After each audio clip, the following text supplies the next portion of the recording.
Hello everyone, welcome back to Buried Files. Tonight we return with another chilling collection of confessions pulled from the archives of human terror.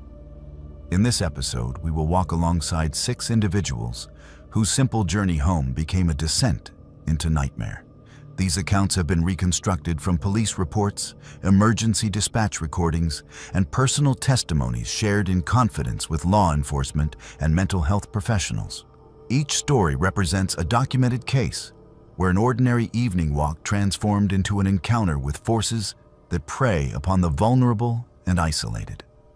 The names and specific locations have been modified to protect those who survived these ordeals, while the essential truth of their experiences remains untouched. If you are new here, make sure to subscribe to Buried Files for authentic horror content that emerges from the darkest corners of human experience. Hit that notification bell so you never miss when another buried file surfaces from the shadows. My name is Patricia, and I work the night shift at a 24-hour diner in downtown Portland. I have always prided myself on being street smart and independent. After 6 years of walking home alone at 2 in the morning, I thought I had seen everything the city could throw at me. I was wrong. What happened 3 months ago has changed how I see every shadow, every reflection, and every person who walks behind me. This is not a story I tell lightly, but after what I discovered, I believe other people need to know. I started working at Mel's Diner when I was 22, fresh out of college with a psychology degree that was not getting me anywhere. The night shift paid better, and I am naturally a night owl, so it seemed perfect. The diner sits on Southeast Morrison, just a few blocks from the Hawthorne Bridge. It attracts an interesting mix of late-night characters: cab drivers grabbing coffee between fares, hospital workers ending their shifts, insomniacs seeking pie and conversation, and the occasional drunk trying to sober up before heading home. My apartment is exactly 12 blocks north on 23rd Avenue, a straight shot through a neighborhood that transitions from commercial to residential. The walk takes me about 25 minutes at a comfortable pace. I pass the same landmarks every night: the vintage clothing store with the mannequin in the wedding dress, the coffee shop with the chalkboard menu still visible through the window, the small park with the playground equipment that looks ominous in the amber streetlight glow, and finally, the stretch of craftsman houses that leads to my building. For years, this routine felt safe and familiar. Portland is not like other cities. People here tend to keep to themselves, but in a respectful way. I rarely encountered anyone who made me uncomfortable, and when I did, they were usually just drunk college kids who were more obnoxious than threatening.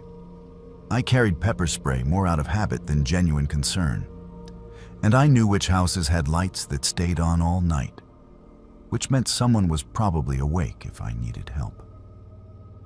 The first time I noticed him was on a Tuesday night in late July. I was leaving the diner at my usual time, 2:15 in the morning, after finishing the closing routine. The air was warm and thick with that summer humidity that Portland gets when the marine layer rolls in from the coast. I was tired but not exhausted, looking forward to unwinding with a book before trying to sleep as the sun came up. I was about 3 blocks into my walk when I became aware of footsteps behind me. This was not unusual. Other people work late shifts, and plenty of folks are out at that hour for various reasons. What caught my attention was the rhythm. The footsteps seemed to match my pace exactly. When I walked faster, they walked faster. When I slowed down to look in a shop window, they slowed down too. I turned around casually, pretending to check my phone, and saw a figure about half a block behind me. It was a man, average height, wearing dark clothing and a baseball cap pulled low over his face. Nothing about his appearance was particularly memorable or threatening, which is probably why I dismissed my unease as paranoia. I continued walking, but I paid more attention to the sound of his footsteps. They stayed consistently the same distance behind me. When I reached the small park, I decided to test my suspicion. Instead of walking straight through on the main path, I took a detour around the playground equipment. The footsteps followed the same route. My heart rate picked up slightly, but I told myself this could still be a coincidence. Maybe he lived in my neighborhood and was simply taking the same route home. I reached my apartment building without incident. The man continued walking past as I climbed the steps to my front door, and I caught a glimpse of his profile. He appeared to be in his 30s, clean-shaven, with light hair visible under the cap. Nothing about him seemed particularly threatening in the few seconds I saw him clearly. I went inside, locked my door, and tried to shake off the feeling that something was not right. 3 nights later, on Friday, the same thing happened. This time, I was more alert from the beginning of my walk. The diner had been busier than usual, and I did not leave until almost 2:30. I was mentally reviewing my weekend plans when I heard the footsteps start up behind me, maybe 2 blocks from the diner. The same measured pace, the same consistent distance. This time, I was certain it was the same person. The silhouette was identical, down to the baseball cap and the way he held his shoulders. I tested him again by stopping to tie my shoe, even though it did not need tying. The footsteps stopped. When I started walking again, they resumed. The spacing never changed. He stayed exactly half a block behind me, close enough to keep me in sight, but far enough away that casual observers would not connect us. I began to feel genuinely afraid. This was not a coincidence. Someone was deliberately following me, and they were good at it. The consistency of the distance, the way he matched my pace, the fact that he appeared to know my routine well enough to be waiting for me. This suggested planning and patience. I started thinking about all the crime shows I had watched, all the psychology classes I had taken, and none of it was comforting. When I reached the park this time, I took a completely different route. Instead of going around the playground, I cut through the basketball court on the far side. The footsteps followed. I stopped abruptly and turned around, hoping to catch him off guard.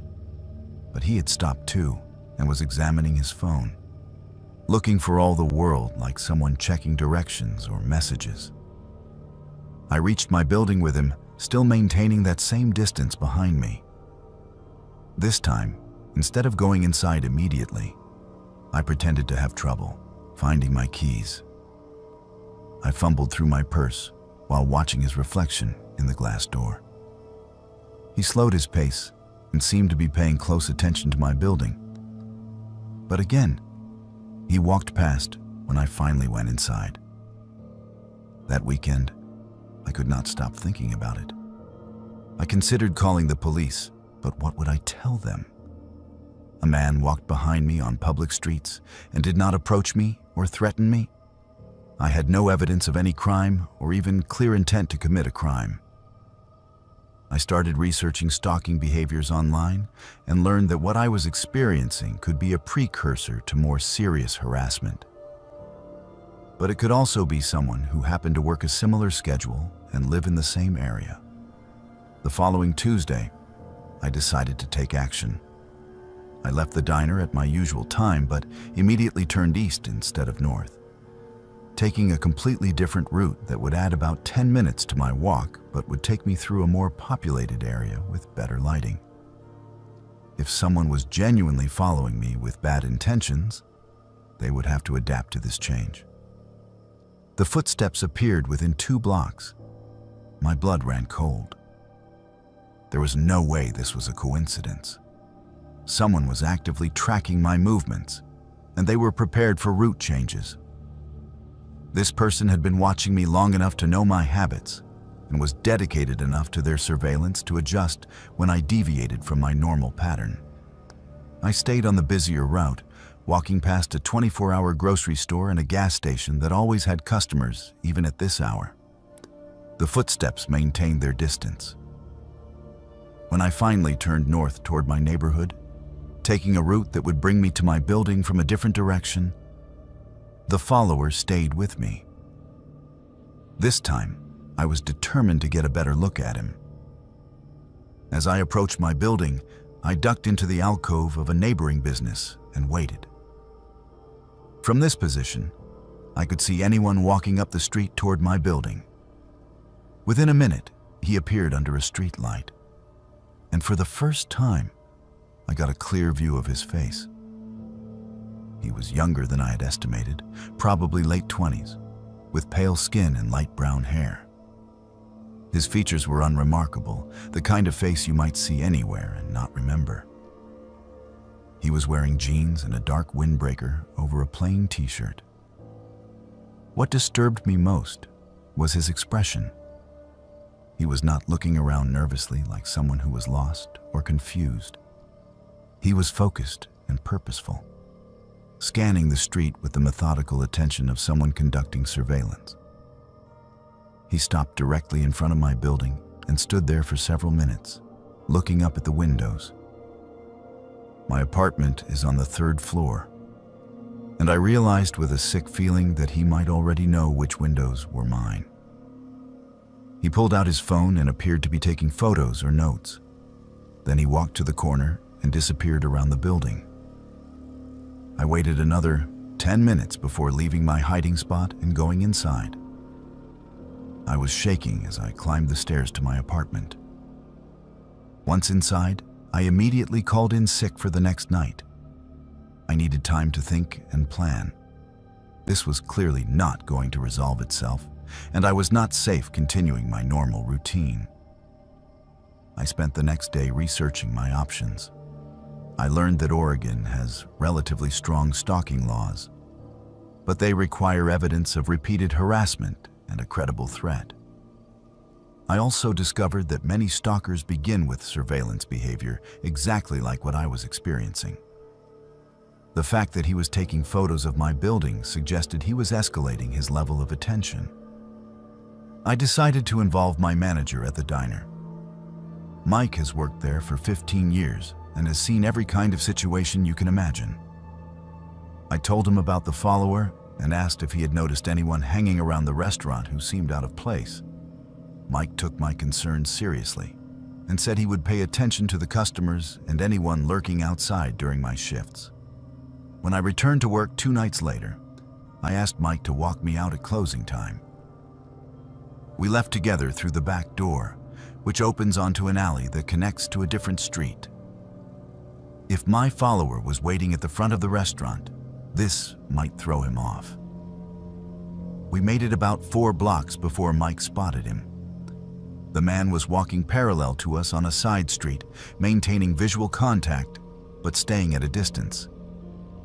Mike wanted to confront him immediately, but I convinced him not to. I was afraid that direct confrontation might escalate the situation or drive the follower to change his tactics in ways that would make him harder to track. Instead, we called the police from Mike's cell phone. 2 officers met us at the park halfway through my normal route. I explained the situation while Mike kept an eye on the follower, who had stopped about a block away and appeared to be waiting to see what would happen. The officers were professional and took my concerns seriously, but they confirmed what I had suspected. Without evidence of threats or illegal behavior, there was not much they could do immediately. They approached the man and spoke with him, but he claimed to be walking home from his job at a warehouse and said he was not aware that he was making anyone uncomfortable. The officers got his identification and confirmed that he lived in an apartment about 6 blocks from my building, which would make our routes legitimately overlap. His name was David Chen, and he had no criminal record. The officers advised him to take a different route home to avoid any appearance of harassment, and they advised me to document any future incidents and call them immediately if he approached me or if I felt threatened. David Chen apologized to the officers for any misunderstanding and walked away in the opposite direction. I thought that might be the end of it. Mike walked me home that night, and I felt relieved that the situation had been addressed without escalating into something more serious. I was wrong. The next night, the footsteps were back. This time, David was more careful. He stayed farther away, sometimes crossing to the opposite side of the street. But he was definitely still following me. I called the police again, but by the time they arrived at our agreed meeting spot, he had vanished.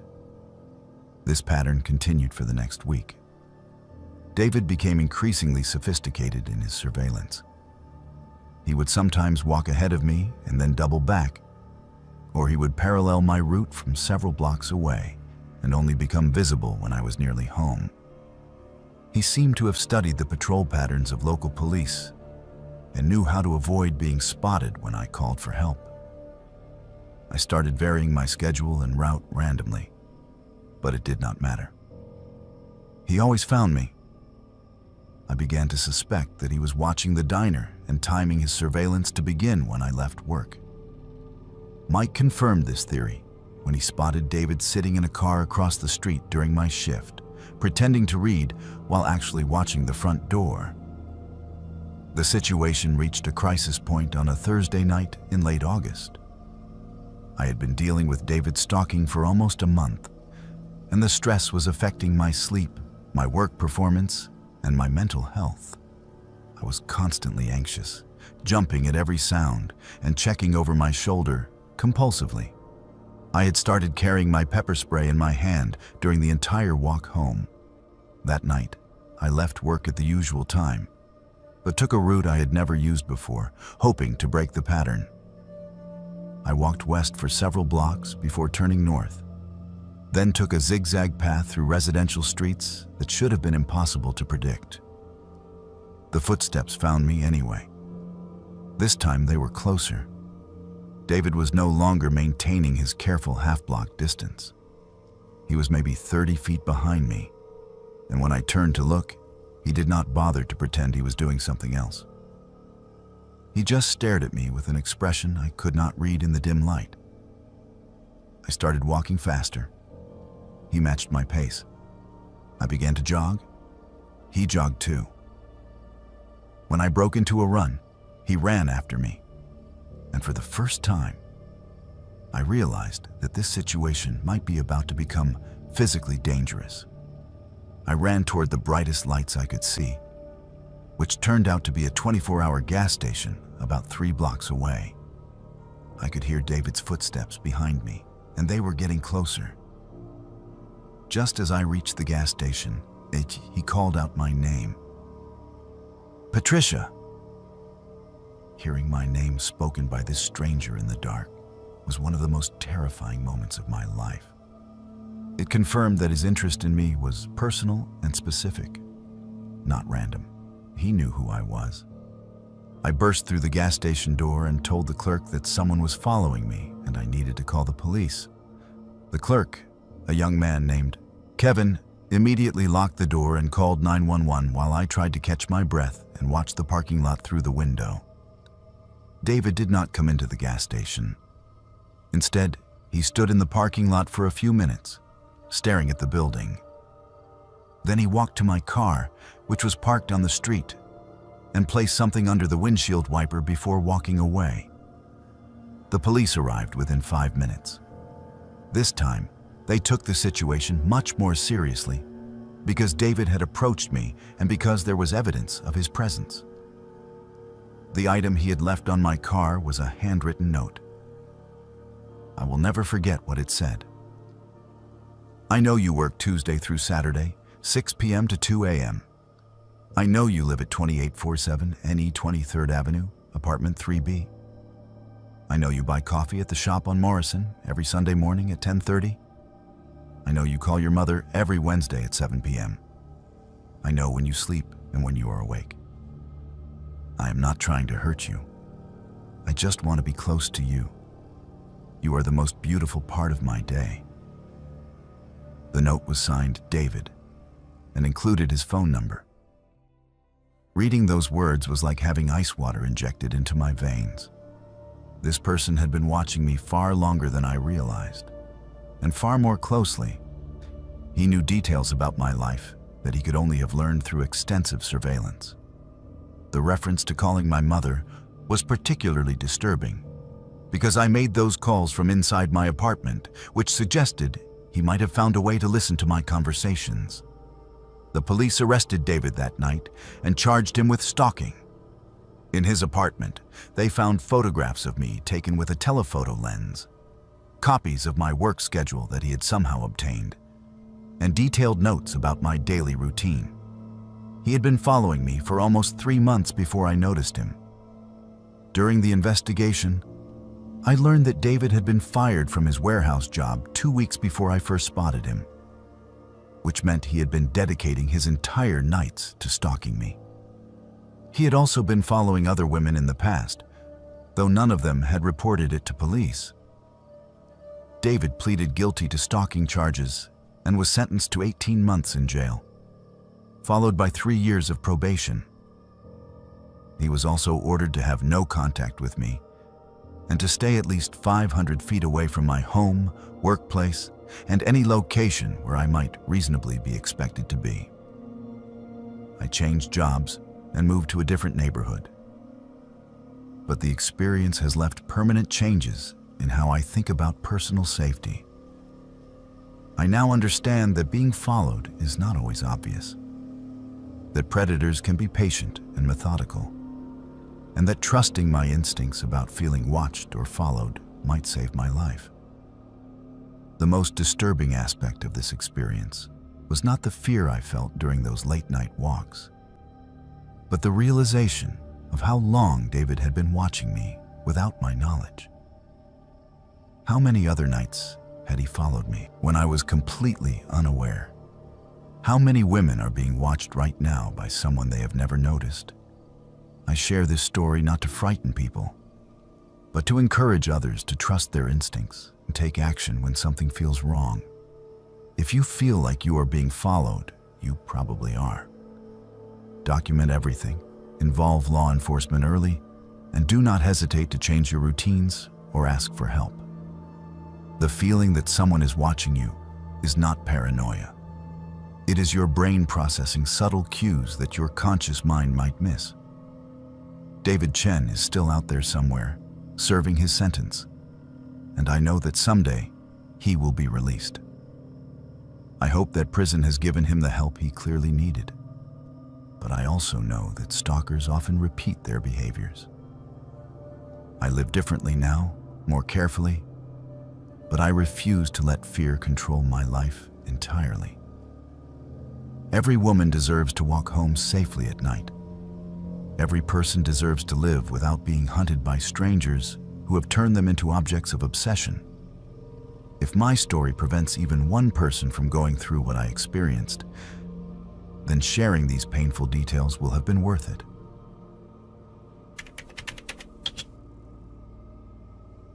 My name is Michael, and I am a college student in Detroit. I thought I knew the city well enough to walk anywhere, even at night. Growing up in the suburbs of Wayne County, I had always heard stories about dangerous parts of the city. But after 3 years studying at Wayne State University, I believed I had developed good street sense. I knew which areas to avoid, which routes were well lit and populated, and how to carry myself with confidence to avoid looking like an easy target. What happened to me 6 months ago taught me that even familiar cities can become foreign territories when technology fails and pride overrides common sense. I was in my junior year, majoring in mechanical engineering, and had developed a routine of staying late at the library during finals week. The engineering building had study rooms that stayed open 24 hours, and I preferred working there because my apartment had too many distractions. My roommates were not exactly focused on academics, and the noise from their gaming sessions and movie marathons made it impossible to concentrate on thermodynamics or fluid mechanics. On the night in question, it was mid-December. and Detroit was experiencing one of those brutal cold snaps that make you question why anyone ever decided to build a city in this location. The temperature was hovering around 15 degrees, with a wind chill that made it feel like it was below zero. I had been studying since 6 in the evening, working through problem sets for my heat transfer course. And by the time I looked up from my textbooks, it was nearly 2 in the morning.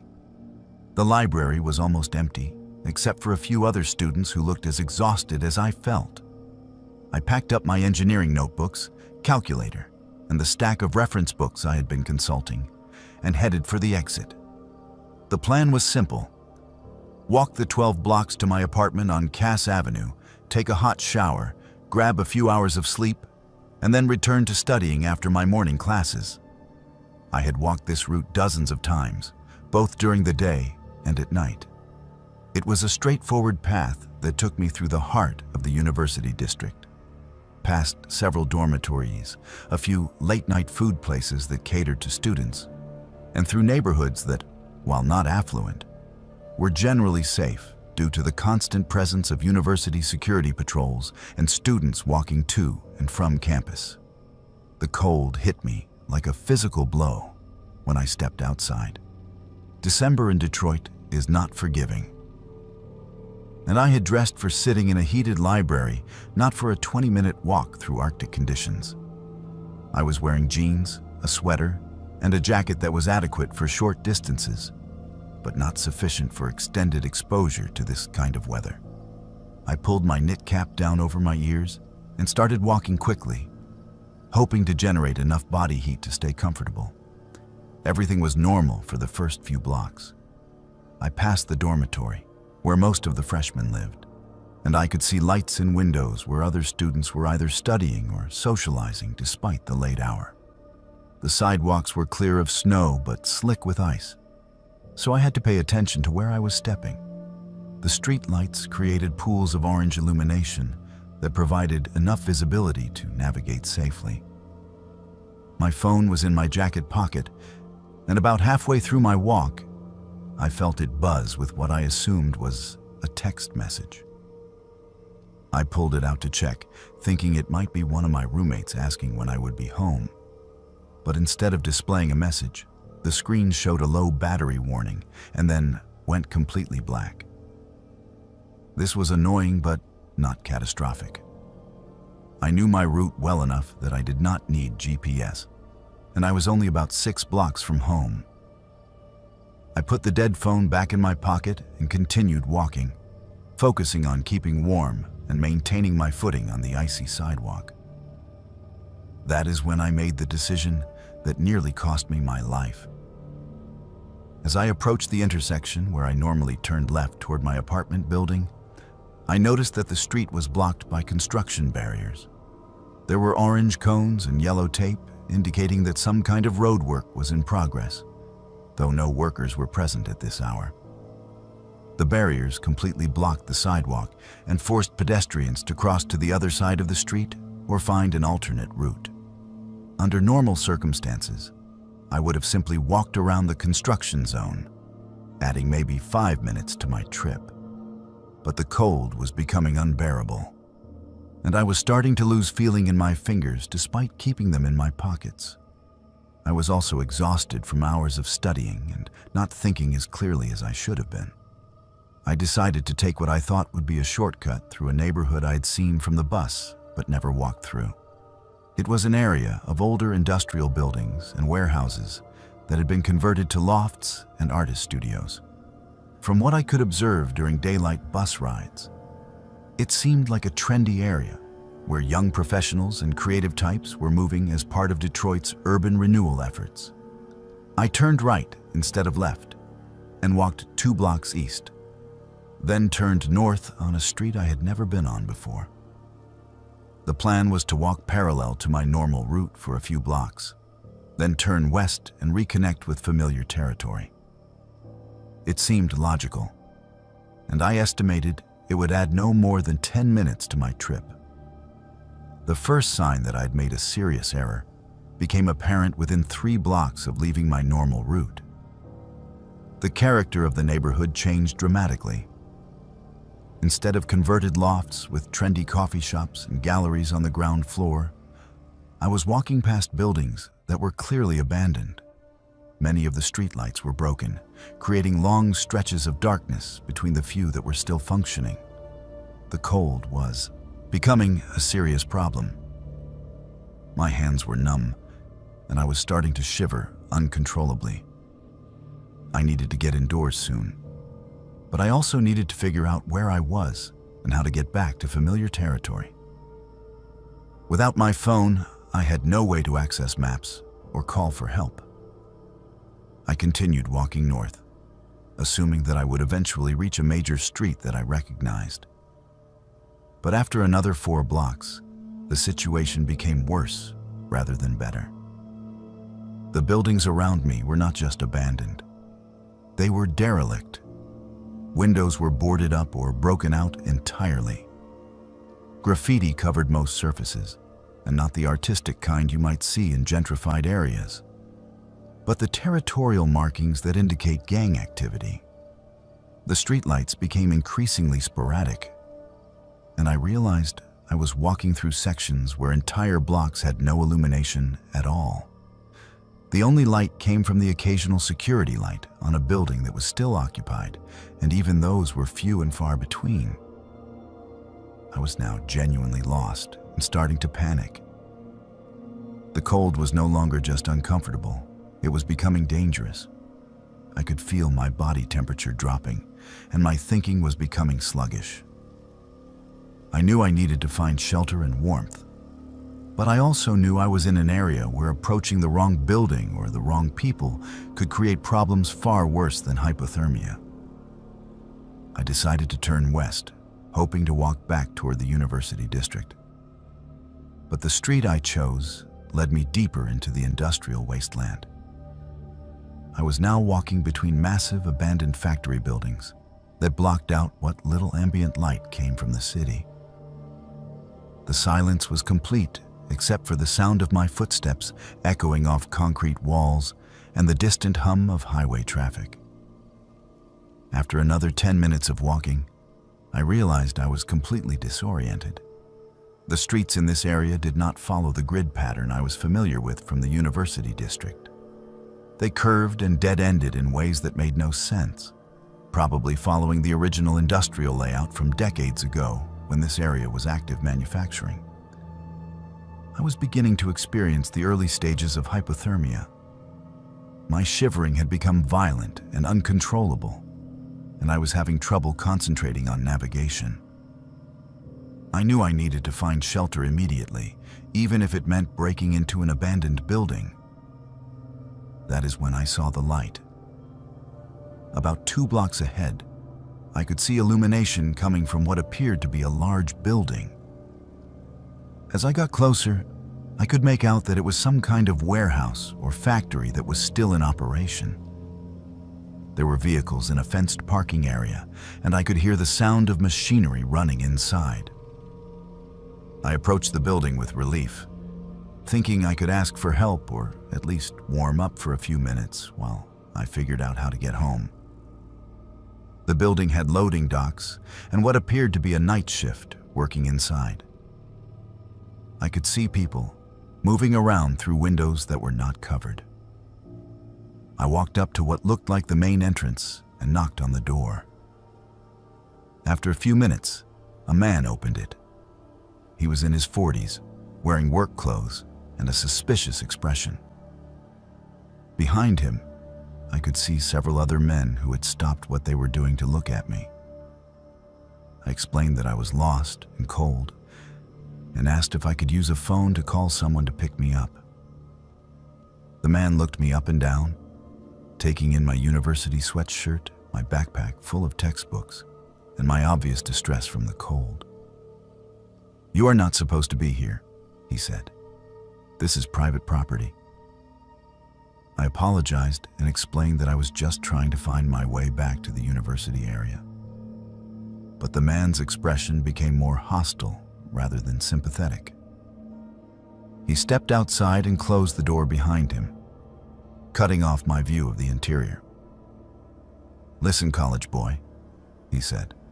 You need to leave right now and not come back. You did not see anything here, and we did not see you. Understand?" I was confused by his reaction, but I was also too cold and disoriented to argue. I thanked him and turned to leave, but he grabbed my arm. "Which way did you come from?" he asked. I pointed in the direction I had been walking from, and he shook his head. "Do not go back that way. Walk south for 4 blocks, then west until you hit Woodward Avenue. Follow Woodward north back to campus. Do not stop, do not talk to anyone, and do not come back here." He went back inside and locked the door, leaving me standing in the cold with more questions than answers. But I was in no position to investigate further. I followed his directions and started walking south. The next 20 minutes were the longest of my life. The cold was now beyond uncomfortable. It was genuinely life-threatening.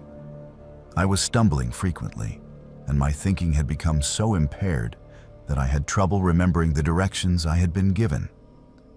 I knew I was experiencing moderate hypothermia and that I needed to get warm soon or risk serious medical consequences. The area I was walking through seemed to get worse rather than better. The abandoned buildings gave way to empty lots filled with debris and stripped cars.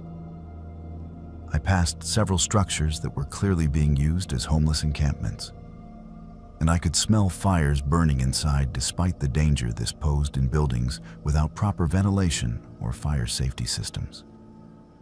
I encountered my first group of people about 3 blocks south of the warehouse. 3 men were standing around a barrel with a fire burning inside, trying to stay warm. They watched me approach with interest, and one of them called out to me, "Hey, college boy, you lost?" I kept walking without responding, following the advice I had received about not stopping or talking to anyone. But they were not content to let me pass. "Hey, I am talking to you," the same man said, and I could hear footsteps following me. I started walking faster, but my coordination was impaired by the cold, and I was not moving as quickly as I needed to. The footsteps behind me increased in pace, and I realized I was about to be confronted by people who might not have my best interests in mind. "Stop right there," one of them said, and I could hear that they were close behind me now. I turned around to face them, hoping that direct eye contact and a calm demeanor would de-escalate the situation. There were 3 of them, all men in their 20s or 30s, dressed in heavy coats and boots suitable for the weather. They did not look like they were homeless. They looked like they lived in this area and considered me an intruder. "What are you doing here?" the apparent leader asked. He was a tall man with a beard and a scar across his left cheek. "This is not tourist territory." I explained that I was lost and trying to get back to Wayne State, but this seemed to amuse rather than satisfy them. "Wayne State," one of the others repeated. "You hear that? College boy thinks he can just walk through here like he owns the place." I assured them I meant no disrespect and was just trying to get home. But the situation was clearly escalating in a direction I did not like. The leader stepped closer to me, close enough that I could smell alcohol on his breath. "See, here's the thing," he said. "This is our neighborhood. People do not just wander through here without paying a toll. You understand what I'm saying?" I did not have much money with me, maybe $20 in cash. But I was prepared to give them whatever I had if it would allow me to continue safely. I reached for my wallet, but the leader grabbed my wrist. "Not so fast," he said. "First, we need to know what you were doing at Rodriguez's place." I had no idea what he was talking about, but I realized they must have seen me at the warehouse. I explained that I had just asked for directions because I was lost. But this seemed to make them more suspicious rather than less. Nobody just asks Rodriguez for directions, the bearded man said. That is not how this works. You either have business there or you are some kind of cop. The situation was deteriorating rapidly, and I was beginning to realize that these men might represent a serious threat to my safety. They were clearly associated with whatever operation was running out of that warehouse, and they suspected I was either law enforcement or some kind of rival. I tried to back away, but there were 3 of them, and they had positioned themselves to block my escape routes. The cold was still sapping my strength and impairing my judgment, but adrenaline was beginning to counteract some of the effects of hypothermia. Look, I said, I do not know anything about any Rodriguez or what goes on in that warehouse. I am just a student trying to get home. I got lost because of construction on my normal route and my phone died. I am not a cop. I am not a rival. I am nobody. Important. The leader studied my face for a long moment, then looked at my backpack and the engineering textbooks visible through the partially open zipper. Show me your student ID, he said.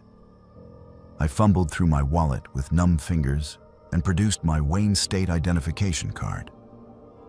He examined it carefully, comparing the photo to my face, then handed it back.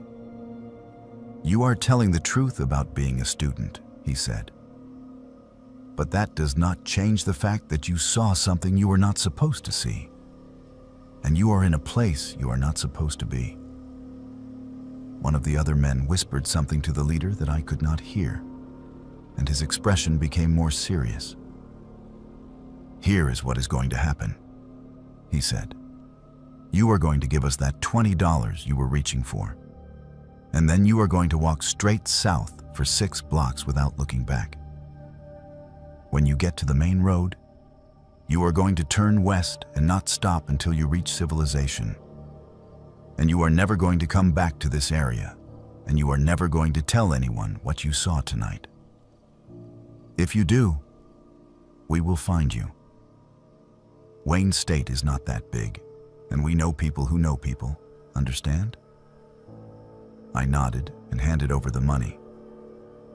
$20 was a small price to pay for safe passage out of this situation.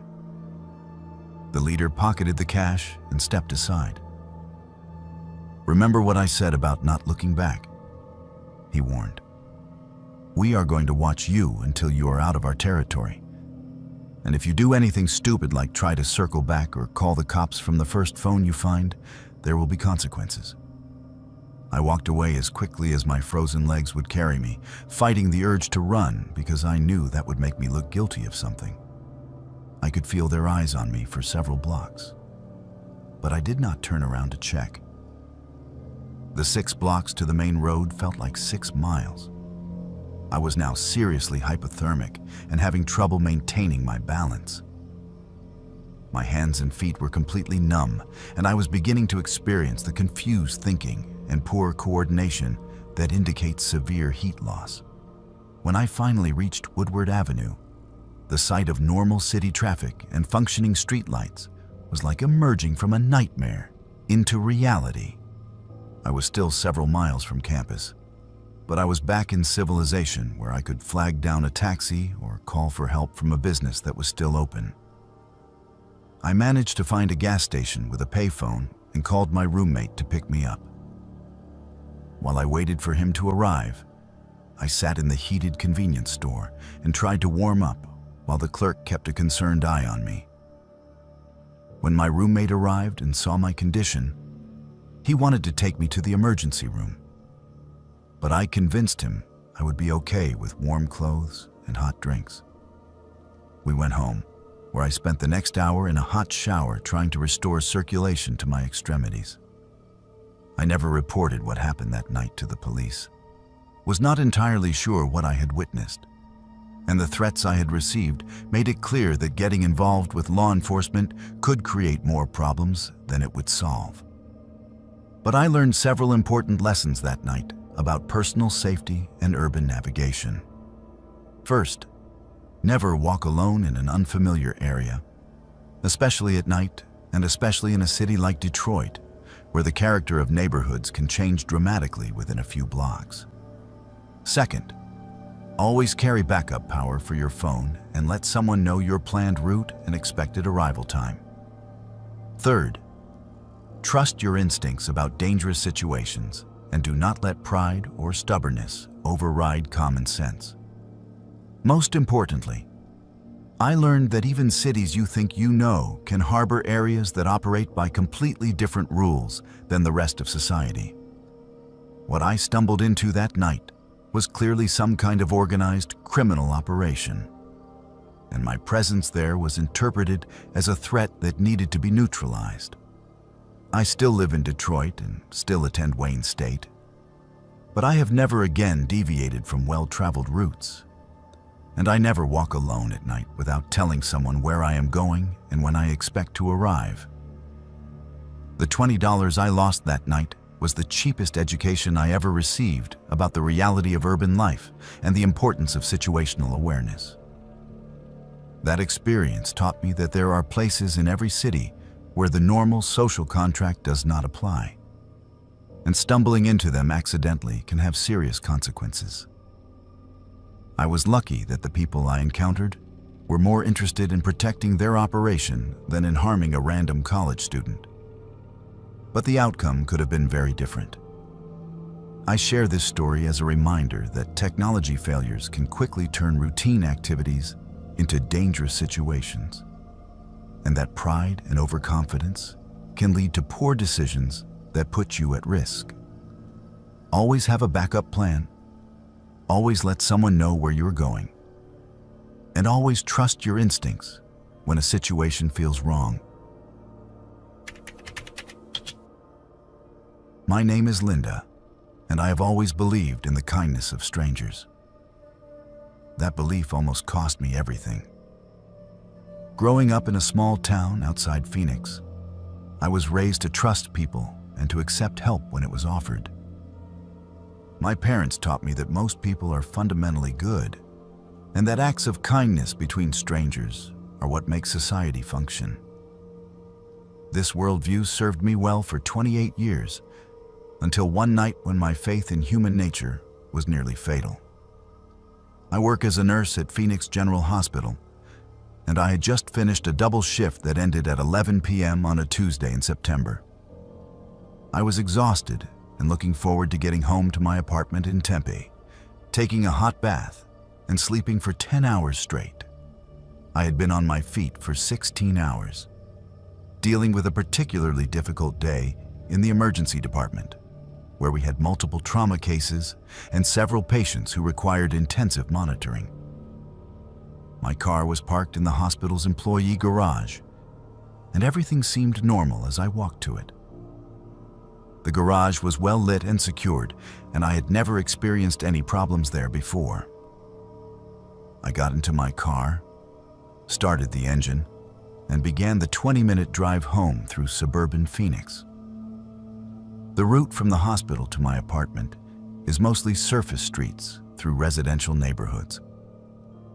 I preferred this route over the highway because it was more direct and usually had less traffic at night. The streets are well maintained and adequately lit, passing through areas that are generally considered safe and family-oriented. I was about 10 minutes into my drive when I noticed the engine making an unusual sound. It was a grinding noise that seemed to be coming from somewhere near the front wheels, accompanied by a vibration I could feel through the steering wheel. I had never heard this sound before, and it was getting progressively worse. Within another mile, the car began to lose power. The engine was still running, but when I pressed the accelerator, the response was sluggish and accompanied by more grinding noises. I could see steam starting to rise from under the hood, and I realized I was experiencing some kind of mechanical failure that was going to leave me stranded. I managed to pull over to the side of the road in a residential area where I felt relatively safe. The houses around me were well maintained, with porch lights on and cars in the driveways, indicating that this was an active neighborhood, where people were probably still awake despite the late hour. I turned off the engine and sat in the car for a moment, trying to decide what to do. My cell phone had good signal strength, so I could have called for roadside assistance or asked someone to pick me up. But I was tired and frustrated, and I thought I might be able to identify the problem myself. My father had taught me basic car maintenance, and I had dealt with minor mechanical issues before. I got out of the car, opened the hood. Immediately, I could see that one of the radiator hoses had burst, and coolant was leaking onto the engine block, creating the steam I had observed. This was clearly not something I could fix on the side of the road, and the car was not safe to drive in this condition. I was standing there looking at the engine and trying to decide whether to call a tow truck or ask a friend to pick me up when a car pulled over behind me. It was a newer model sedan, dark blue or black, very clean and well maintained. The driver got out and approached me with a concerned expression. "Having car trouble?" he asked. The man appeared to be in his 40s, well dressed in khakis and a polo shirt, with short gray hair and a friendly demeanor. He looked like someone who might be a teacher or an office manager, the kind of person you would trust to help your elderly parents or watch your house while you were on vacation. There was nothing threatening or unusual about his appearance or manner. "Yes," I replied. "I think my radiator hose burst. The car is not drivable." He walked over to look at the engine, and his assessment confirmed mine. "That is definitely a burst hose," he said. "You are not going anywhere in this car tonight. Do you have someone you can call to pick you up?" I explained that I did have people I could call, but I felt bad about waking them up at this hour, especially since I lived 20 minutes away, and it would be a significant inconvenience for them to drive across town to get me. "I would be happy to give you a ride," the man offered. "I am heading in that direction anyway, and it is no trouble at all." I hesitated for a moment. I had been taught never to get into a car with a stranger, but this man seemed genuinely helpful, and I was tired enough that the prospect of getting home quickly was very appealing. The neighborhood felt safe, and he had stopped to help rather than seeking me out, which suggested his intentions were good. "That is very kind of you," I said. "Are you sure it is not out of your way?" "Not at all," he replied. "I live in Scottsdale, so I will be driving right through Tempe. It would be my pleasure to help." I gathered my purse and nursing bag from my car, locked it, and accepted his offer. He opened the passenger door for me in a gesture that seemed polite rather than calculated, and I got into his car. The interior was immaculate, with leather seats and the smell of a new car air freshener.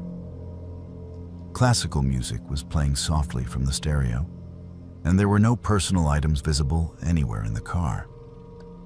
It felt more like a rental car than someone's personal vehicle, which I found slightly odd, but not alarming. "I am Linda," I said as he got back into the driver's seat. "Nice to meet you, Linda. I am David," he replied. "What do you do for work?" I told him I was a nurse at Phoenix General, and he seemed impressed and interested. He asked questions about my job that seemed genuine and appropriate, and he shared that he worked in insurance and was familiar with the hospital because his company processed claims for medical facilities. The conversation felt natural and pleasant as we drove through the residential neighborhoods toward my apartment. David was knowledgeable about the area and made comments about local restaurants and businesses that suggested he really was familiar with the route we were taking. About 5 minutes into the drive, I noticed we were taking a slightly different route than I would have chosen. But Phoenix has many ways to get from one place to another, and I assumed he was taking streets he was more familiar with. When I mentioned that he could turn left at the next light to get to my street more directly, he said he preferred to avoid that intersection because of construction. It was not until we had been driving for 10 minutes that I began to feel uneasy. We were now in an area I did not recognize, and when I asked about it, David said he was taking a route that would avoid traffic, even though there was no traffic at this hour on a Tuesday night. "Where exactly are we going?" I asked, trying to keep my tone casual despite my growing concern. "Do not worry," David said. "I know a shortcut that will get you home faster." But the streets we were on were definitely not leading toward my apartment. I could see signs for areas that were in the opposite direction from where I lived. And I realized that David was either lost or deliberately taking me somewhere I did not want to go. "I think we made a wrong turn somewhere," I said. "My apartment is in the other direction." "No, this is right," David said. And there was something different about his tone now. It was less friendly and more assertive, and he did not look at me when he spoke. I reached for my cell phone to check our location on GPS, but David noticed the movement and reacted quickly. "Put the phone down," he said, and now his voice was completely different. There was no trace of the helpful stranger who had stopped to assist me with my car trouble. I looked at him more carefully and realized that his appearance had changed subtly. His posture was more tense, his expression was harder, and he was gripping the steering wheel in a way that suggested he was prepared for me to try something. "I want to get out," I said. "Please stop the car and let me out." "That is not going to happen," David replied. "We are going to take a little drive, and you are going to sit quietly and not cause any problems." I reached for the door handle, but heard the click of the automatic locks engaging. I was now trapped in the car with someone who had revealed himself to be something very different from the Good Samaritan who had offered to help me.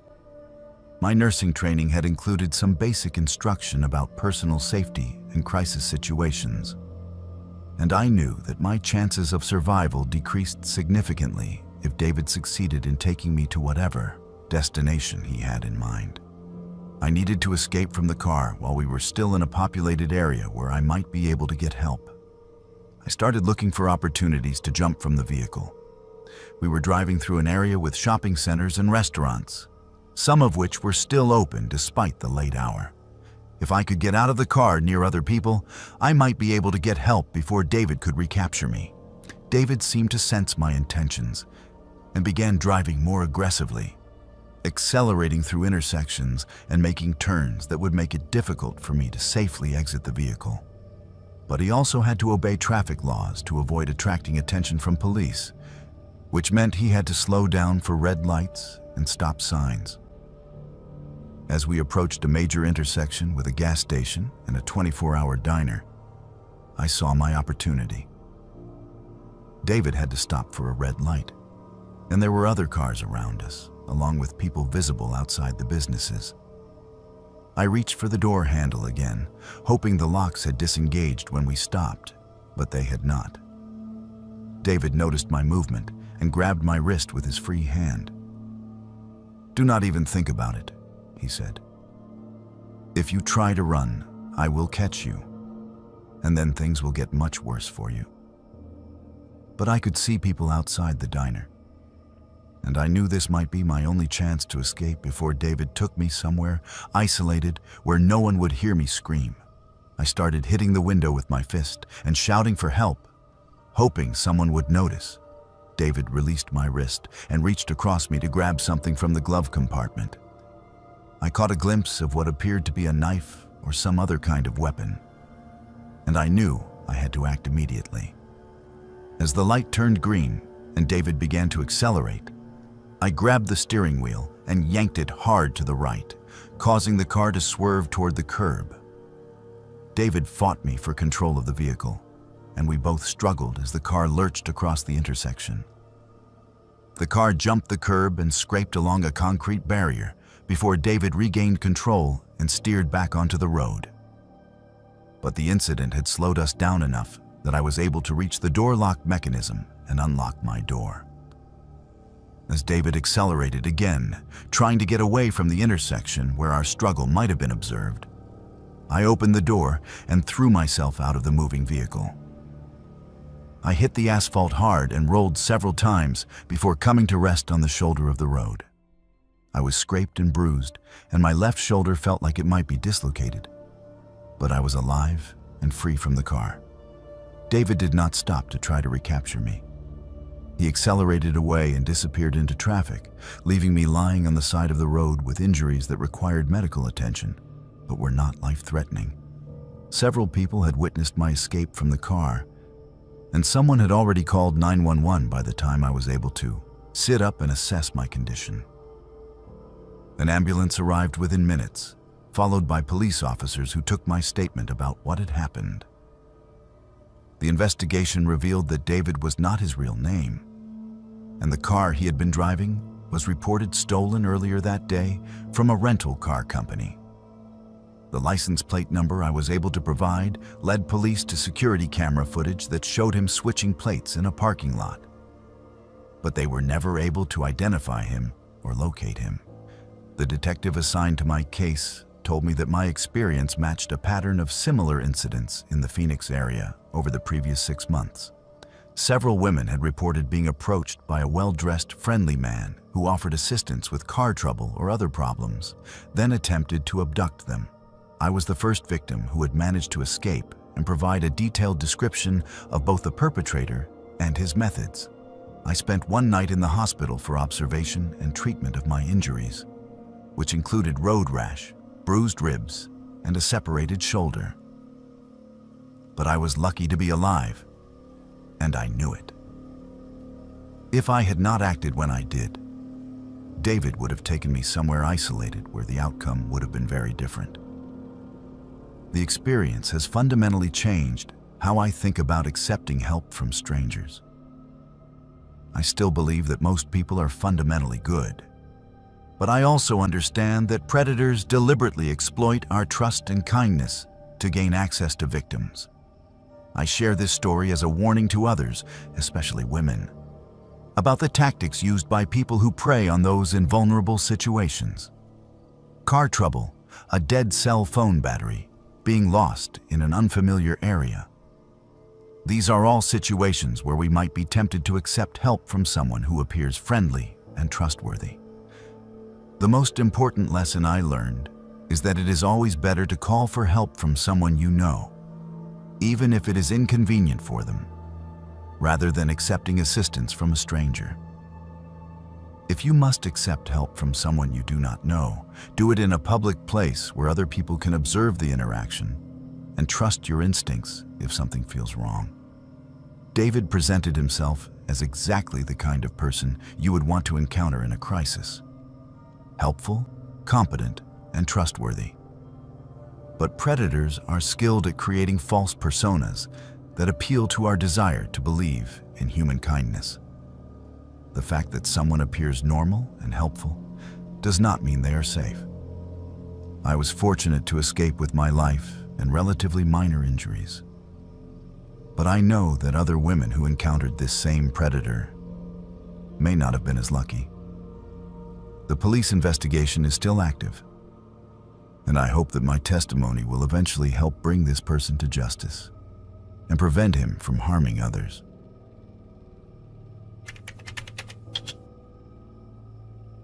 My name is James, and I used to be a complete skeptic about paranormal activity. Walking past the old Brennan house changed that forever. I am a structural engineer who believes in logical explanations, scientific method, and rational thought. I have always found stories about ghosts and hauntings to be nonsense believed by people who lack critical thinking skills. What happened to me on a foggy October night in Charleston has challenged everything I thought I knew about reality. I moved to Charleston 3 years ago for a job with a historic preservation firm. The city's combination of centuries-old architecture and modern engineering challenges appealed to me, and I found an apartment in the French Quarter within walking distance of both my office and the best restaurants downtown. Charleston is a city built for walking, especially in the evening when the temperature drops and the humidity becomes bearable.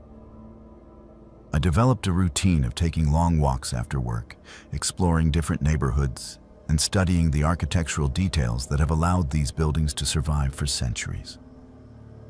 The historic district is particularly fascinating.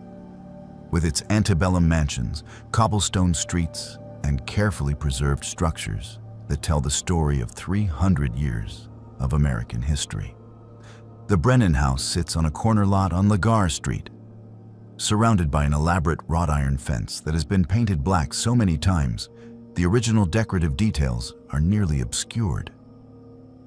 The house itself is a 3-story Georgian mansion built in 1847, with tall windows, ornate columns, and a wraparound porch that speaks of Southern wealth and elegance from before the Civil War.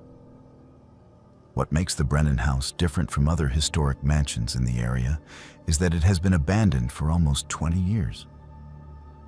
The windows are boarded up, the paint is peeling, and the once manicured gardens have grown wild with neglect. According to local stories, the house has been haunted since the 1920s, when the last member of the Brennan family died under mysterious circumstances. I had walked past the house dozens of times during my evening strolls, always dismissing the local ghost stories as tourist attractions designed to separate visitors from their money. Charleston has built an entire industry around its supposed supernatural history, with ghost tours running every night and guidebooks full of stories about restless spirits and unexplained phenomena.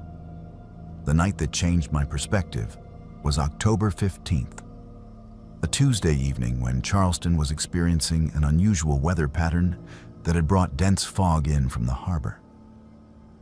The fog was so thick that streetlights created only small pools of visibility, and the historic district took on an otherworldly atmosphere that made even familiar streets feel strange and disorienting. I had finished dinner at a restaurant on King Street and decided to walk home despite the poor visibility.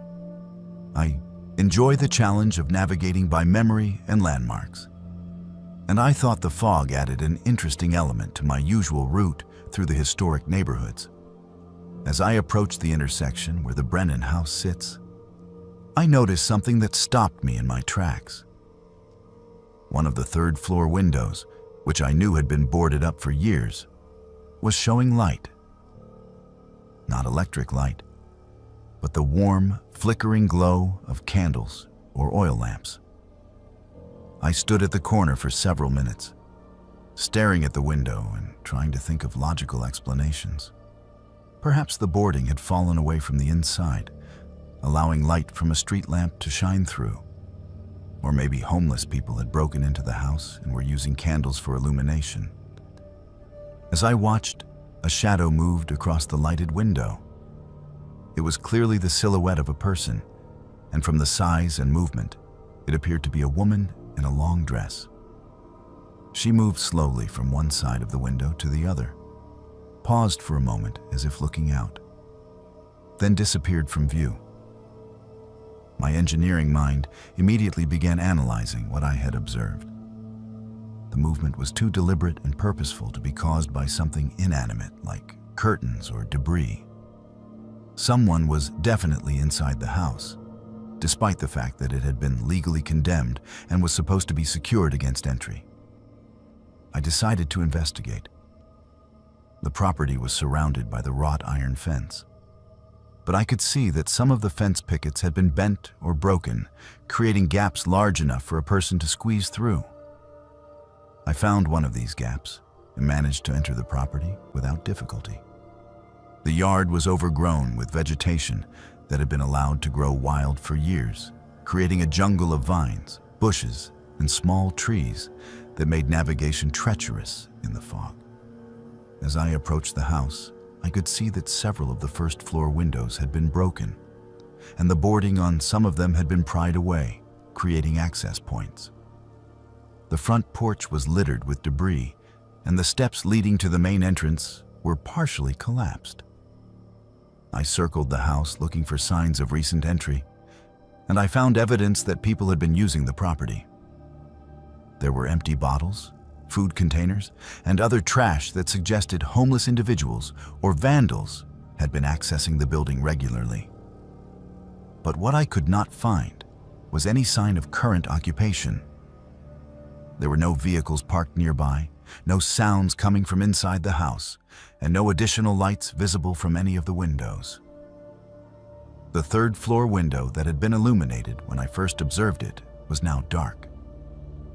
I stood in the overgrown yard for about 10 minutes, watching and listening for any indication that someone was inside the house. The fog made it impossible to see more than a few feet in any direction, and the only sounds were distant traffic and the occasional foghorn from the harbor. I was about to leave when the light appeared again, this time in a different window on the second floor. The same warm, flickering glow, and the same shadowy figure moving slowly past the window. But this was impossible. I had been watching the house continuously, and no one had entered or left the building during the time I had been there. I moved closer to get a better view, but as I approached the second-floor window, the light disappeared again. I waited for several more minutes, but it did not return. The house was completely dark and silent. I left the property feeling confused and unsettled. There had to be a logical explanation for what I had observed, but I could not think of one that accounted for all the facts. Someone was inside the house, but they seemed to have the ability to move from floor to floor without making any noise and to appear and disappear at will. Over the next week, I found myself thinking about the Brennan house constantly. I researched the property's history and learned about the tragic events that had supposedly led to its haunted reputation. I also discovered that other people had reported similar experiences over the years, seeing lights and figures in the windows of the supposedly empty house. The following Tuesday, exactly 1 week later, I decided to return to the house during my evening walk. This time, the weather was clear, and visibility was excellent. I wanted to observe the property under normal conditions and see if I could spot any signs of habitation that I had missed during the foggy night. I approached the house from the same direction, and everything appeared exactly as it had the previous week. The windows were boarded up, the yard was overgrown, and there were no signs of recent activity. I walked around the perimeter of the property, examining the fence and looking for evidence of entry or occupancy. As I completed my circuit and prepared to continue my walk home, I glanced up at the third-floor windows one more time. The same window that had been illuminated during my previous visit was showing light again. The same warm, flickering glow, and the same female figure moving slowly across the frame. But this time, something was different. The figure stopped moving and seemed to be looking directly at me. For several seconds, we stared at each other across the distance between the sidewalk and the third-floor window. Then the figure raised what appeared to be her hand and pointed directly at me. I felt a chill that had nothing to do with the evening temperature. This was not random movement or the play of shadows and light. Someone or something in that window was acknowledging my presence and responding to my observation. I decided to test my theory. I moved to a different position on the sidewalk, and the figure in the window turned to follow my movement. When I stepped behind a tree to break the line of sight, the figure moved to a different window to maintain visual contact with me. This continued for several minutes, with the figure tracking my movements and maintaining what appeared to be deliberate observation of my position. Finally, I waved at the window, and the figure waved back before disappearing completely. I stood on the sidewalk for another 20 minutes, but the light did not return, and I saw no further signs of activity in the house. I left feeling more confused than ever about what I had experienced. The third encounter occurred 2 weeks later, and it was the most disturbing. I had not planned to visit the Brennan house, but I was walking home from a late dinner when my route took me past the property.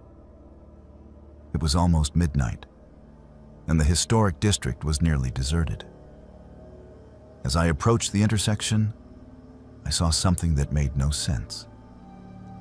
The house was completely illuminated, with warm light glowing from every window on all 3 floors.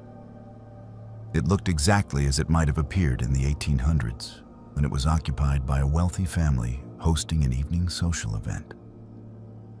Through the windows, I could see people moving around inside the house. Men in formal evening wear, and women in elaborate gowns that suggested a social gathering from a century ago. I could hear music playing, the sound of conversation and laughter, and the general ambiance of a successful party. I approached the fence and saw that the yard was no longer overgrown. The gardens appeared to be perfectly maintained, with manicured lawns, pruned bushes, and flowers blooming despite the fact that it was late October. The house itself looked newly painted and maintained, with no signs of the decay and neglect I had observed during my previous visits. I stood at the fence for almost an hour, watching this impossible scene and trying to understand what I was experiencing. The people inside the house seemed to be from a different era, dressed and behaving as if they were attending a formal social event from the 1800s. As I watched, one of the women approached a window and looked out directly at me. She was young and beautiful, dressed in an elaborate blue gown that sparkled in the light. She smiled and gestured for me to come closer, and I found myself walking toward the gate without consciously deciding to do so. But as I reached for the gate handle, everything changed. The lights disappeared, the music stopped, and the house returned to its familiar state of abandonment and decay. The yard was overgrown again, the windows were boarded up, and there was no sign that anything unusual had occurred.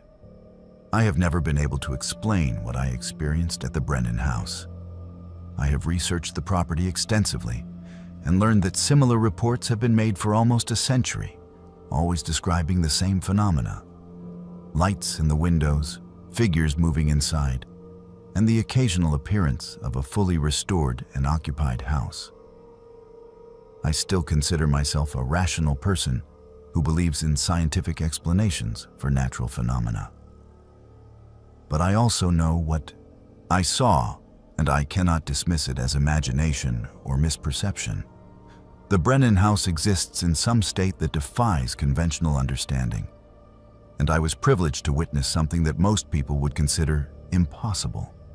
I no longer walk past the house during my evening strolls, not because I am afraid, but because I understand that some mysteries are meant to remain unsolved, and some boundaries between past and present are not meant to be crossed by casual observers. My name is John, and I work security for downtown office buildings. I thought I had seen everything the city had to offer during night hours. After 12 years of walking empty corridors, checking locked doors, and dealing with the occasional drunk trying to find shelter in our building lobbies, I believed I understood the rhythm of Minneapolis after midnight. What happened to me last winter during one of the coldest stretches on record taught me that some things move through our city that have never been cataloged by animal control or explained by urban wildlife experts. I work for Midwest Security Services, a company that contracts with several major office buildings in the downtown core. My shift runs from 11 p.m. to 7 a.m., and my route includes 3 buildings connected by skyway tunnels that allow me to move between them without going outside. This is particularly important during Minnesota winters, when the temperature can hit 20 below and the wind makes it feel like 40 below zero. The buildings I patrol are typical downtown office towers built in the 1980s and 1990s, housing insurance companies, law firms, and accounting practices. During the day, they buzz with activity, but at night they become vast, empty spaces where my footsteps echo in corridors designed to hold hundreds of people. Most nights, the only sounds are the hum of HVAC systems, the occasional ding of elevator bells, and the distant rumble of snow plows clearing the streets outside. My routine is methodical and precise. I make rounds every 2 hours, checking each floor of each building, ensuring the doors are locked, alarm systems are functioning, and no unauthorized persons have gained entry. I carry a flashlight, a two-way radio, and a key card that gives me access to every area of the buildings. I also carry a logbook where I record the time and location of each security check. The incidents began during the second week of January, when Minneapolis was experiencing a polar vortex that had pushed temperatures to 30 below zero. The city becomes eerily quiet during these extreme cold events, as most people stay indoors and even vehicular traffic drops to essential services only. My buildings felt more isolated than usual, surrounded by empty streets and sidewalks that no sane person would attempt to navigate. I was making my 2 a.m. rounds through the first building when I heard something unusual coming from the basement level. It was a scratching sound, rhythmic and persistent, like claws or fingernails dragging across concrete. I assumed it was related to the building's heating system, which had been working overtime to maintain comfortable temperatures against the extreme cold outside. But as I descended to the basement to investigate, the scratching stopped. I checked the mechanical rooms, storage areas, and utility spaces, but found nothing unusual. The heating system was functioning normally, and there were no signs of animals or unauthorized entry. I noted the incident in my logbook and continued my rounds. 3 nights later, I heard the scratching again, this time from a different location in the basement. It seemed to be coming from the area near the loading dock, where delivery trucks would normally park during business hours. Again, when I went to investigate, the sound stopped before I could locate its source. I began to pay more attention to the basement areas during my rounds, and I started noticing other unusual signs. There were wet footprints on the concrete floor that appeared and disappeared between my visits, despite the fact that the basement should have been completely dry and no one else had access to the building. The footprints were not human. They were larger, with what appeared to be claw marks at the end of each toe. I reported these observations to my supervisor, but he suggested they were probably caused by melting ice from my boots or condensation from the heating system. He reminded me that extreme cold can cause buildings to behave in unusual ways, with pipes expanding and contracting and heating systems working at maximum capacity. I accepted his explanation, but I also started carrying a camera to document anything unusual I encountered. The first clear indication that something was seriously wrong occurred during my 4 a.m. round on January 20th. I was walking through the Skyway tunnel that connects the first and second buildings when I heard movement in the ceiling space above me. It sounded like something large moving through the ventilation system, but it was moving too deliberately and purposefully to be random settling or expansion of the ductwork. I stopped walking and listened carefully. The movement continued, following a path that seemed to parallel my route through the tunnel. When I started walking again, the movement resumed. When I stopped, it stopped too. Something was tracking my progress through the building, staying hidden in the spaces between floors and walls. I used my radio to call my supervisor, but the signal was weak in the tunnel, and I could not establish clear communication. I decided to complete my rounds and file a comprehensive report when I returned to the security office in the first building. As I entered the second building, the movement in the ceiling stopped, but I could hear it resuming in the walls. It was definitely following me, staying just out of sight but maintaining awareness of my location. I began to feel genuinely concerned about my safety. though I could not have explained exactly what I was afraid of. I completed my check of the second building without any direct encounters, but I could hear movement throughout the building that suggested I was not alone. The sounds came from utility spaces, elevator shafts, and areas between floors that should have been inaccessible to anything larger than a rat. When I returned to the first building through the Skyway tunnel, I was prepared for the movement to resume in the ceiling above me. But this time, something different happened. About halfway through the tunnel, one of the ceiling panels shifted, and I caught a glimpse of something looking down at me through the gap. I could not see it clearly in the dim lighting of the tunnel, but I could make out eyes that reflected the emergency lighting like an animal's eyes would. They were larger than human eyes, and they were definitely watching me with what appeared to be intelligent attention. I stopped walking and shined my flashlight up at the ceiling. But the panel had already shifted back into place, and there was no sign of whatever had been observing me. I stood in the tunnel for several minutes, listening for any sound that might indicate movement above me, but everything was silent. I decided to cut my rounds short and return to the security office to call for backup. But as I walked toward the first building, I realized that the thing in the ceiling was following me again. I could hear it moving through the ventilation system, staying parallel to my path, but remaining hidden from view. When I reached the security office, I immediately called my supervisor and requested that someone come to the building to assist me. I explained what I had observed and heard. But my supervisor was skeptical about my report.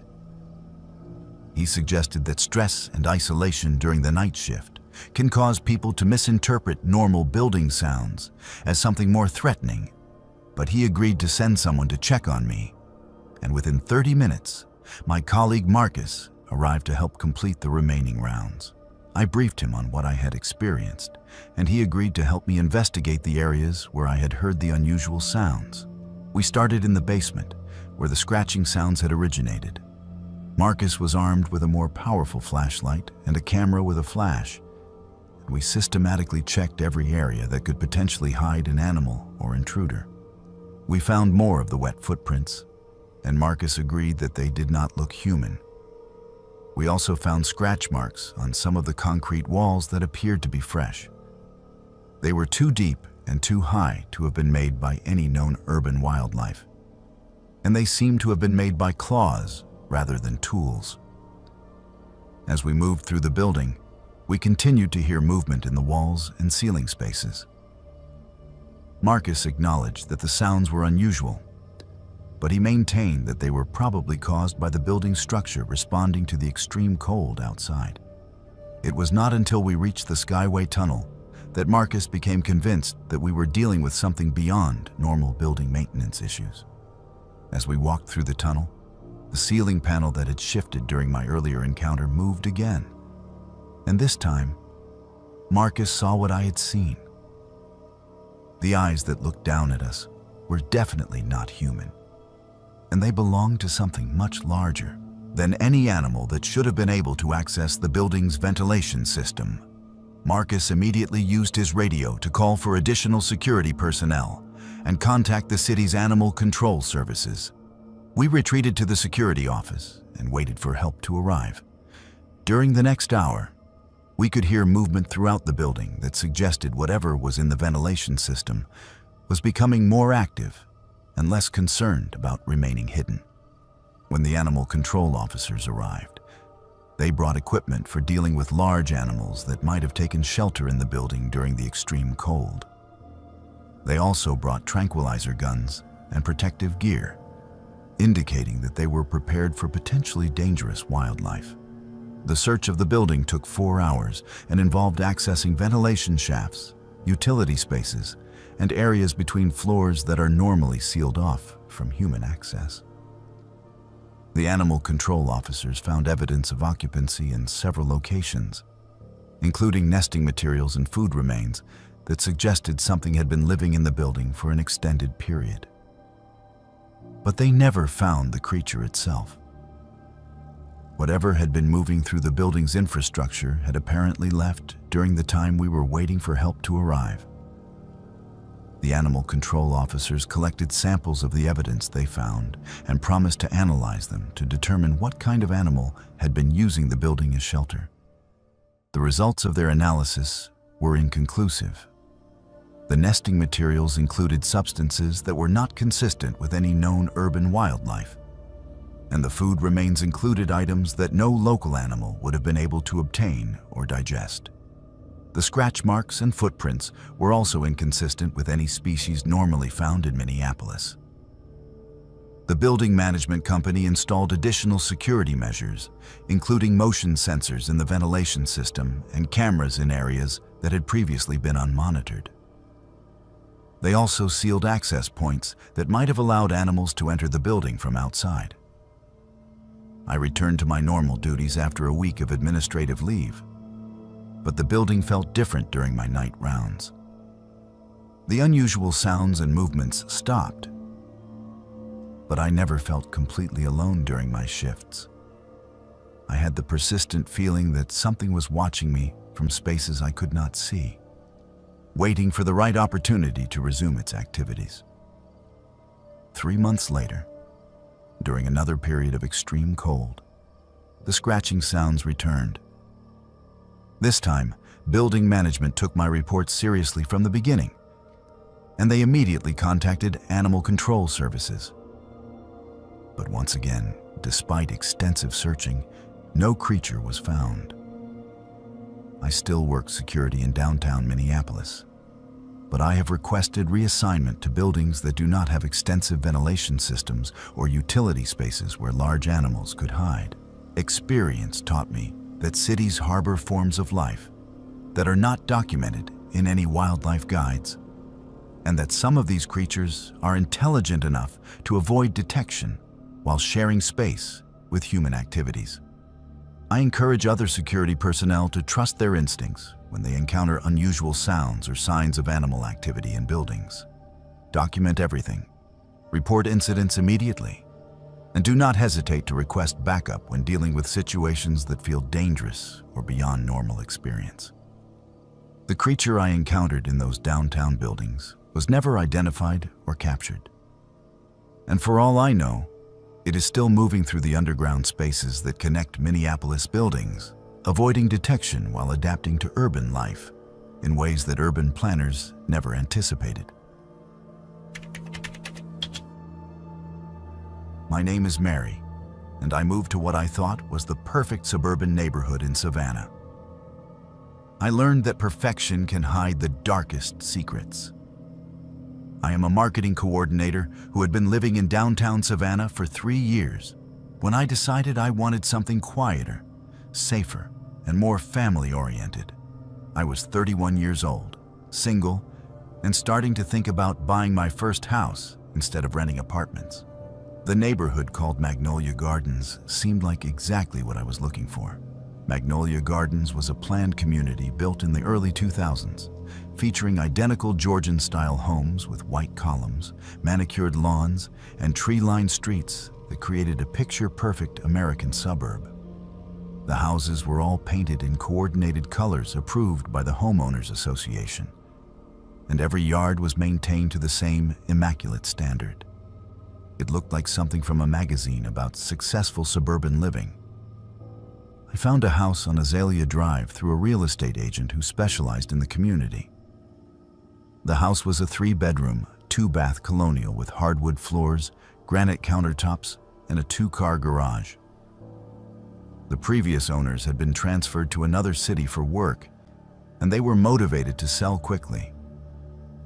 The price was reasonable for the Savannah market, and the agent assured me that Magnolia Gardens was one of the most desirable neighborhoods in the area. The Homeowners Association was active and well organized, according to the marketing materials. They maintained common areas, organized community events, and enforced standards that preserved property values. There was a community center with a pool, tennis courts, and meeting rooms available to residents.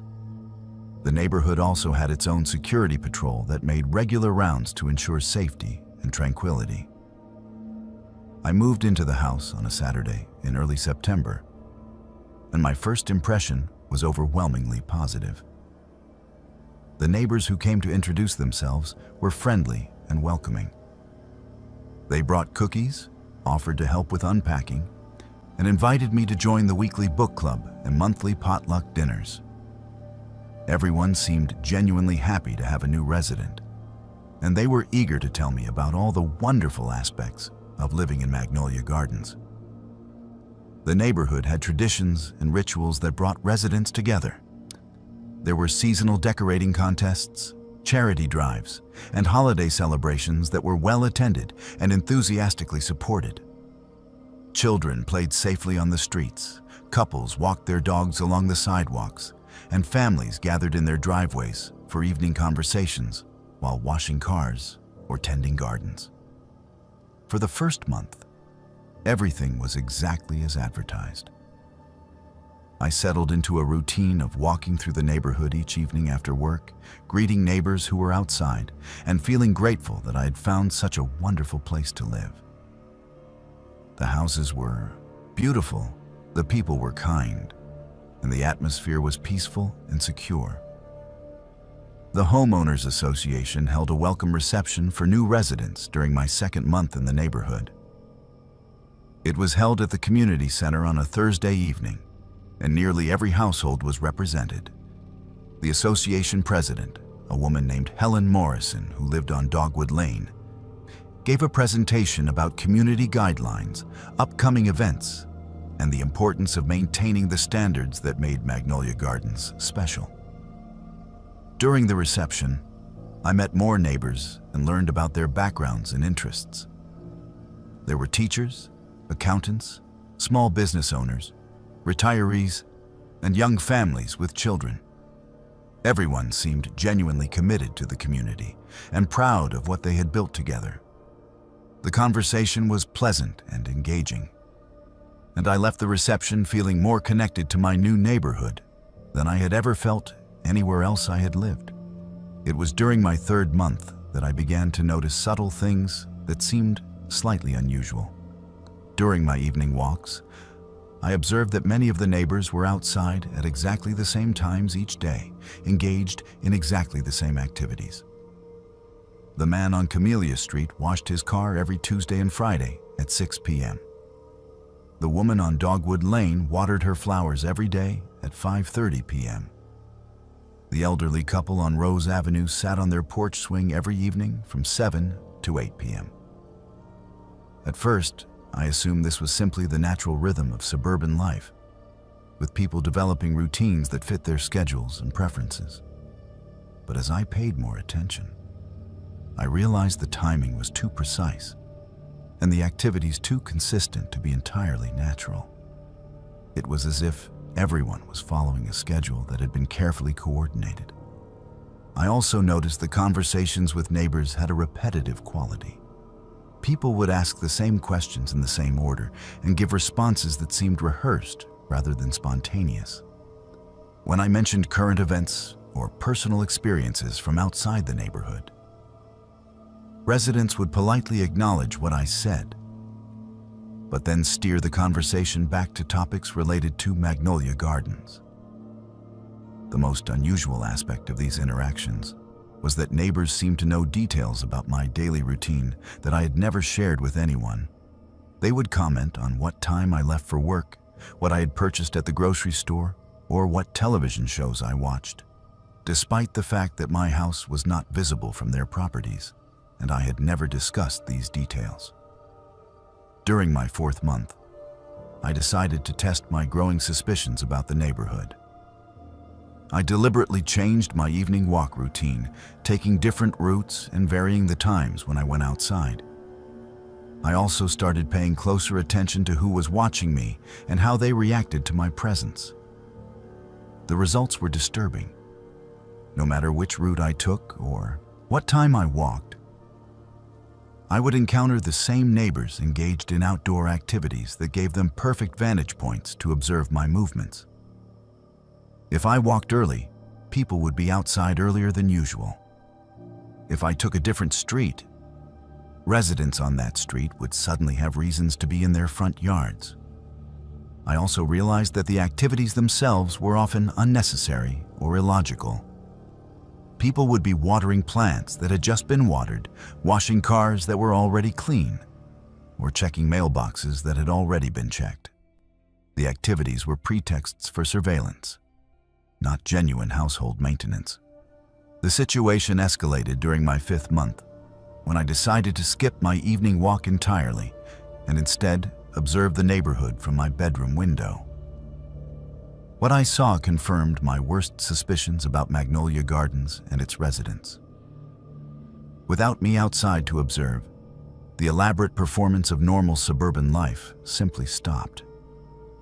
People who had been engaged in yard work abandoned their activities and went inside. Children who had been playing on the streets disappeared. The carefully choreographed tableau of community life revealed itself to be exactly that. A performance designed to create the illusion of normalcy for my benefit. I watched for 2 hours, and during that time, I saw residents moving between houses through backyards, clearly communicating with each other about my absence from the evening routine. Lights in houses would go on and off in patterns that seemed to be signals rather than normal household lighting. Cars would move from one driveway to another, suggesting that some residents were maintaining multiple properties to create the impression of higher occupancy. Most disturbing of all, I saw people going in and out of houses that were supposed to be occupied by different families, indicating that the neighborhood demographics I had been told about were largely fictional. The woman who had introduced herself as a teacher living alone on Magnolia Street was also the elderly grandmother who supposedly lived with her son's family on Dogwood Lane. I realized that I was the only genuine resident of Magnolia Gardens, and that everyone else was participating in an elaborate deception designed to convince me that I was living in a normal suburban community. The question was why, and what they planned to do once they had achieved whatever their goal was. I began documenting everything I observed, taking photographs from my windows and keeping detailed notes about the patterns of behavior I witnessed. I also started researching the history of Magnolia Gardens and discovered that the community had a much more complex background than I had been told. The neighborhood had been built by a development company that went bankrupt shortly after construction was completed. The houses had been sold at auction to a group of investors who had never disclosed their identities or their plans for the property. Public records showed that all the houses were owned by the same limited liability company, despite the fact that residents claimed to be individual homeowners. I also learned that several people had moved into Magnolia Gardens over the past 5 years, but none of them had ever moved out or sold their houses. According to county records, I was the only person who had ever actually purchased a house in the neighborhood through normal real estate channels. Armed with this information, I decided to confront the situation directly. During the next homeowners association meeting, I asked pointed questions about property ownership, resident backgrounds, and the financial structure of the community. The responses I received were evasive and inconsistent, and I could see that my questions were making people uncomfortable. After the meeting, Helen Morrison approached me privately and suggested that I was asking too many questions and should focus on enjoying the benefits of living in such a wonderful community. Her tone was friendly, but there was an underlying threat that made it clear I was expected to stop investigating. That night, I decided to leave Magnolia Gardens immediately. I packed essential belongings and drove to a hotel in downtown Savannah, planning to return during daylight hours with help to collect the rest of my possessions. I had no intention of spending another night in a neighborhood where I was the subject of organized surveillance and deception. When I returned the next morning with a moving truck and 2 friends to help me pack, I found that my house had been cleaned out completely. All of my furniture, clothing, and personal belongings had been removed, and the house had been restored to the same spotless condition it had been in when I first toured it. Even my mail and personal documents had been taken. The neighbors who came outside to watch the moving truck acted confused about my presence, claiming they had never seen me before and insisting that the house had been vacant for months. When I showed them my purchase documents and identification, they maintained that I must be mistaken about which house I had lived in. I contacted the police and the real estate agent who had sold me the house, but both my purchase documents and the deed had been altered to show that I had bought a completely different property in another part of Savannah. My bank records showed payments for a house on a street that did not exist, and my insurance policy covered a property that could not be located. The investigation revealed that I had been the victim of an elaborate real estate fraud, but the people responsible had covered their tracks so thoroughly that no criminal charges could be filed. I was told that these types of scams were becoming more common, with criminals creating fake neighborhoods to steal money from unsuspecting buyers. I never learned the true purpose of Magnolia Gardens or what the people there had planned to do with me if I had stayed longer. I assumed they were running some kind of long-term fraud that required maintaining the illusion of a normal suburban community, and I had unknowingly become part of their operation. I now live in a different part of Savannah, in a neighborhood where I have verified the identities and backgrounds of my neighbors through public records. I have learned to be suspicious of any community that seems too perfect, and I always research property ownership and resident demographics before making any major housing decisions. My experience at Magnolia Gardens taught me that criminals can create convincing facades that fool even careful people, and that the appearance of safety and normalcy can hide dangerous deceptions. I share this story as a warning to others about the importance of thorough research and the danger of trusting appearances when making major life decisions.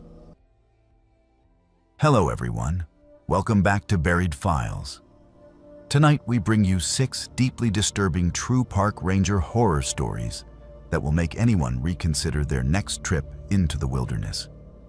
These are not fictional campfire tales or urban legends, but actual documented encounters reported by park rangers who patrol the most isolated and dangerous regions of our national forests. Each account has been cross-referenced with official incident reports, witness statements, and corroborated testimony from multiple sources.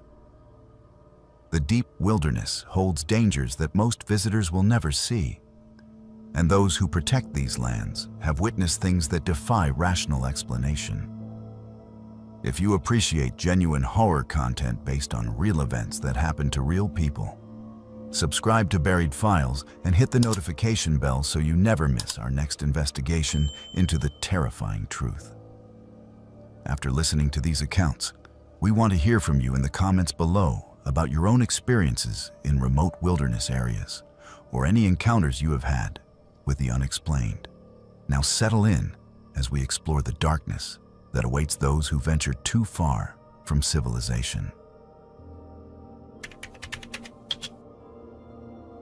Kyle had been a park ranger for 3 seasons at the northern edge of a vast wilderness preserve that stretched across thousands of acres of dense forest, rocky terrain, and isolated valleys where cell phone signals disappeared and GPS devices often malfunctioned.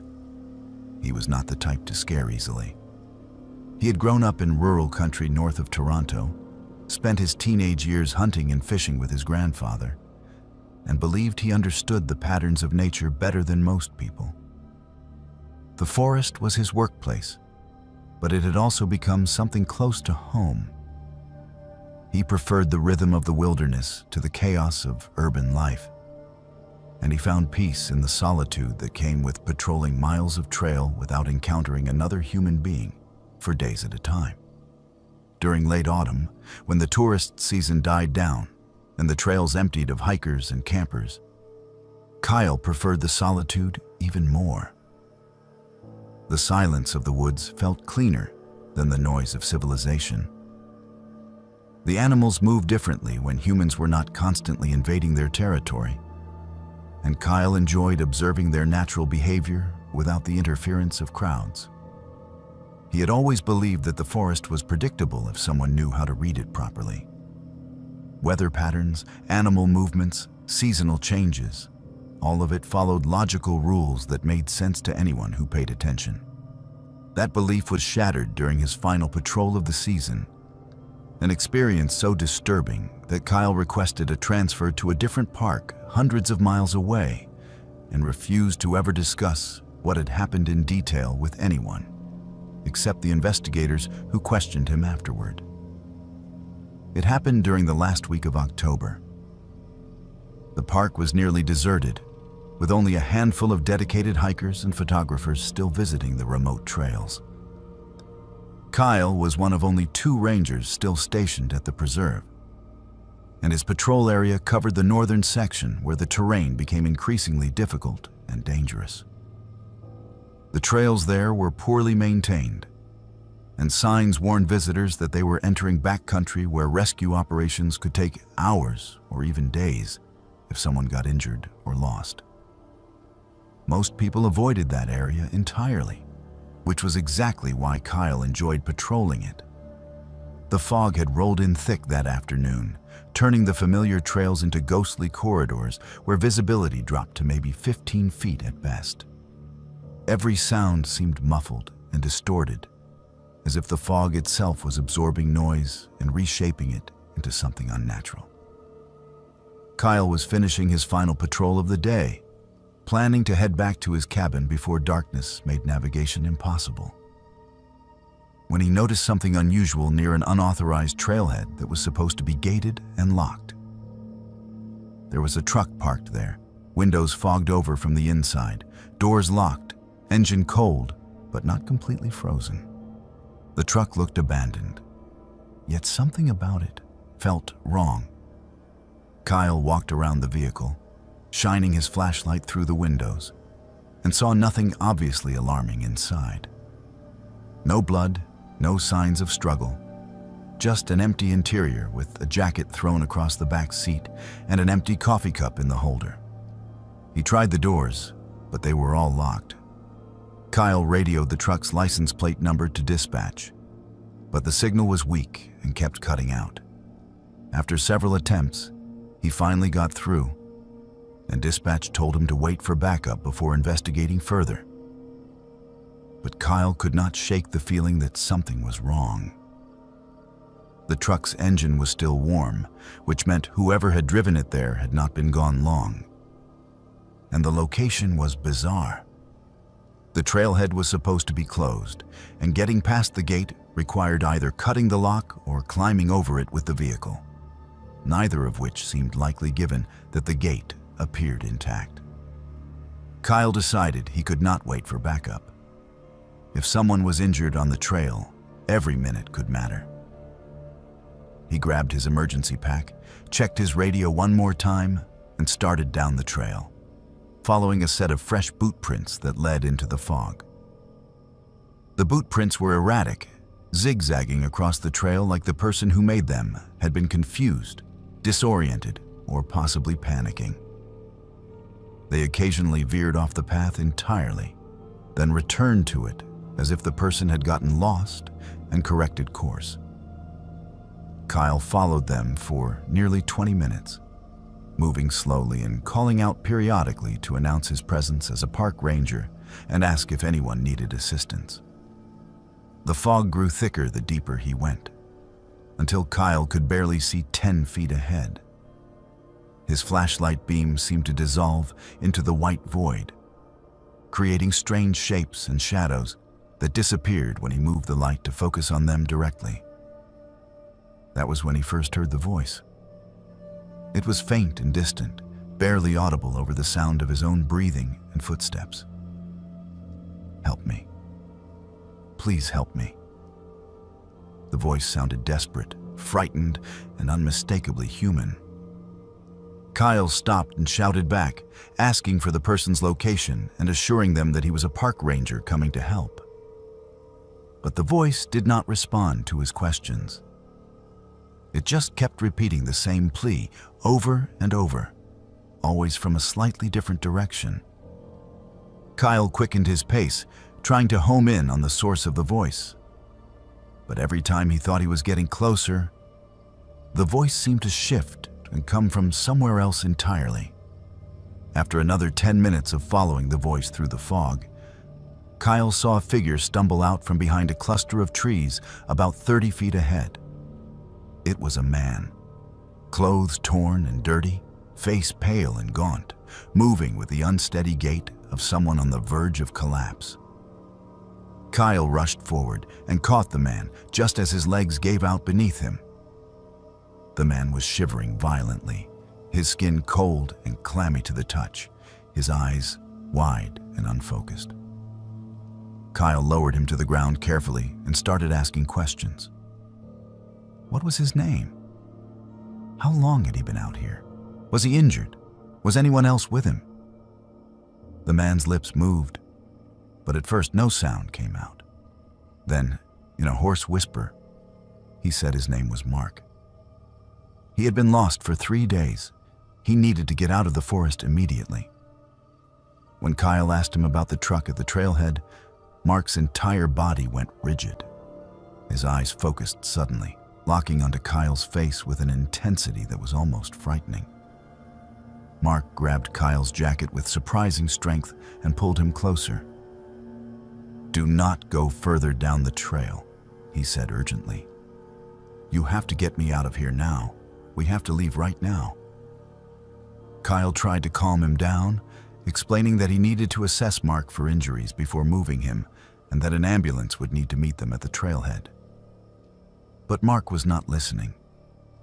He kept repeating that they had to leave immediately, that it was not safe, that something was wrong with the forest.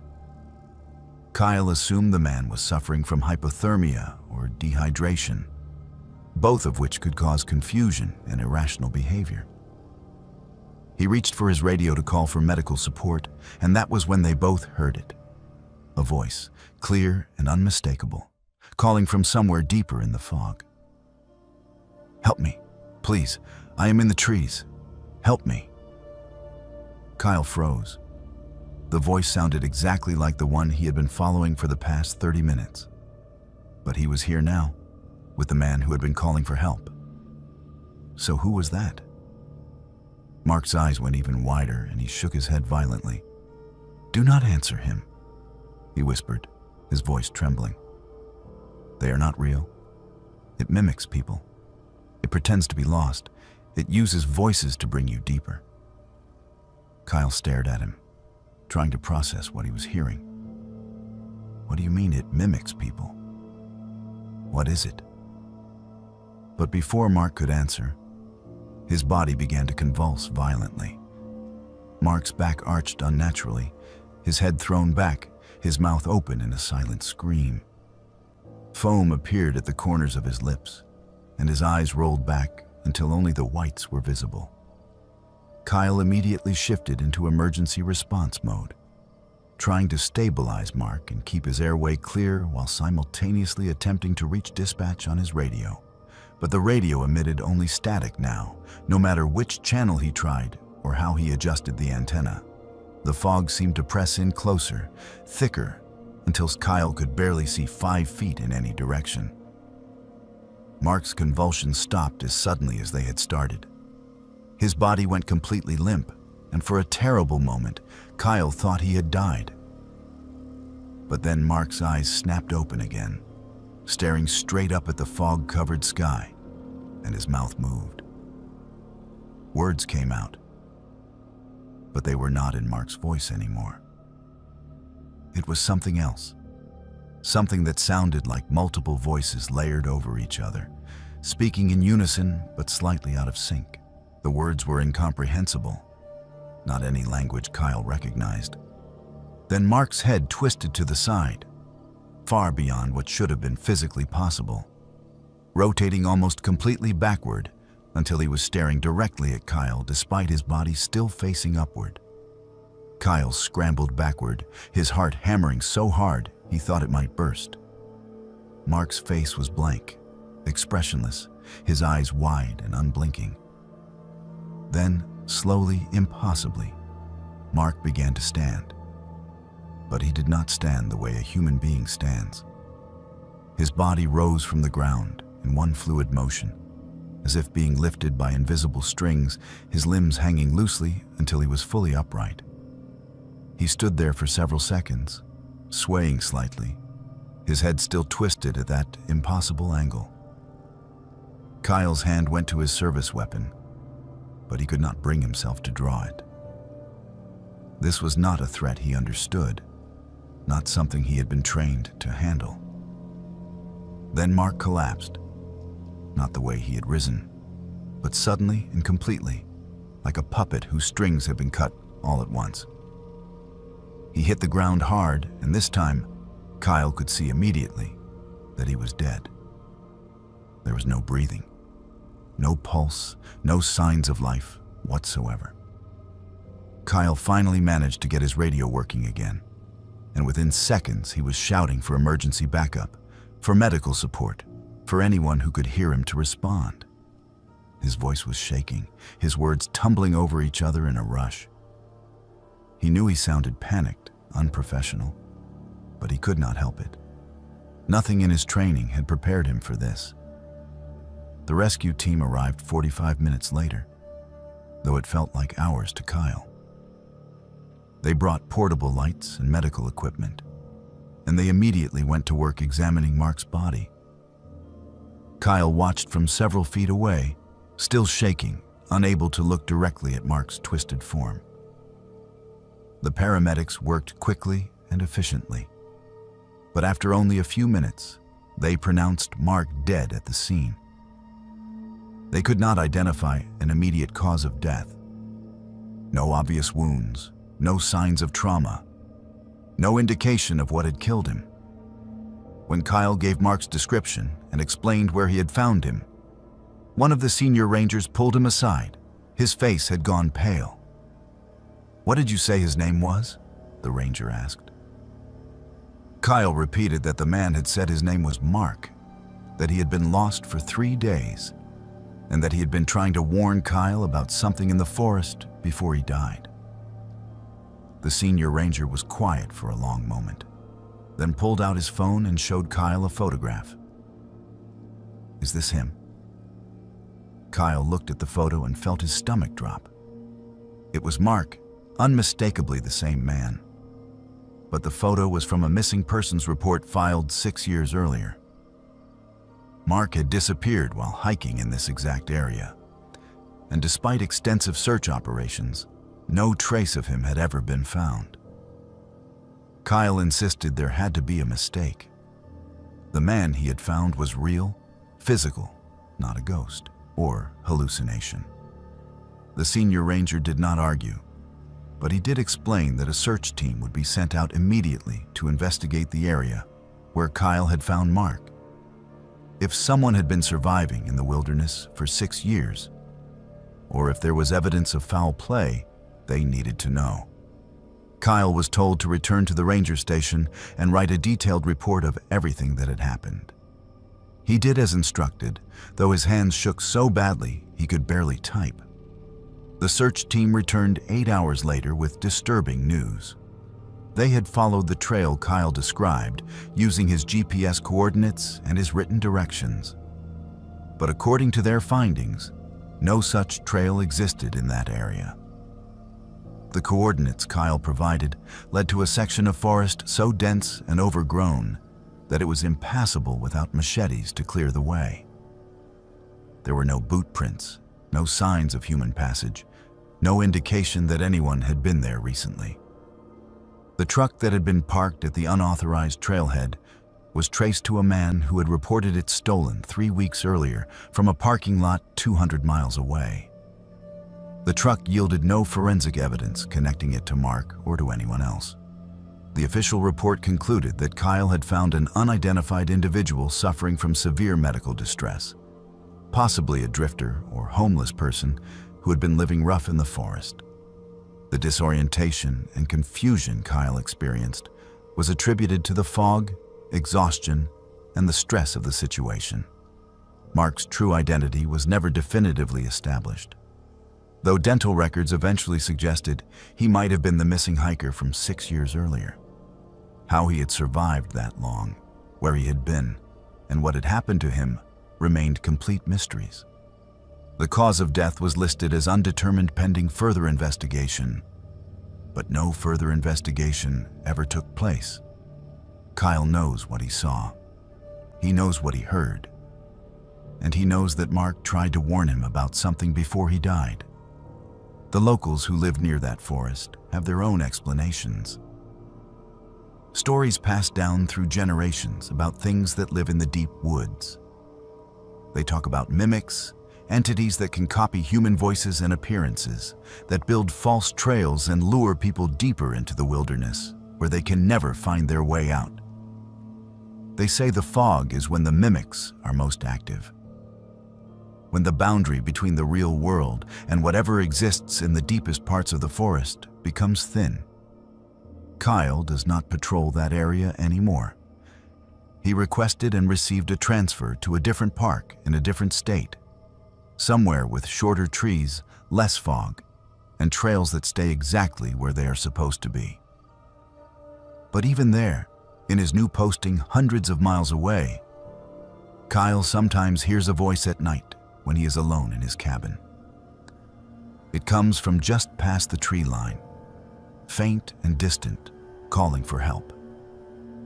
And every time he hears it, Kyle locks his doors, closes his windows, and refuses to respond. Because he knows now that some voices in the wilderness should never be answered, and some trails should never be followed, no matter how desperate the plea for help might sound.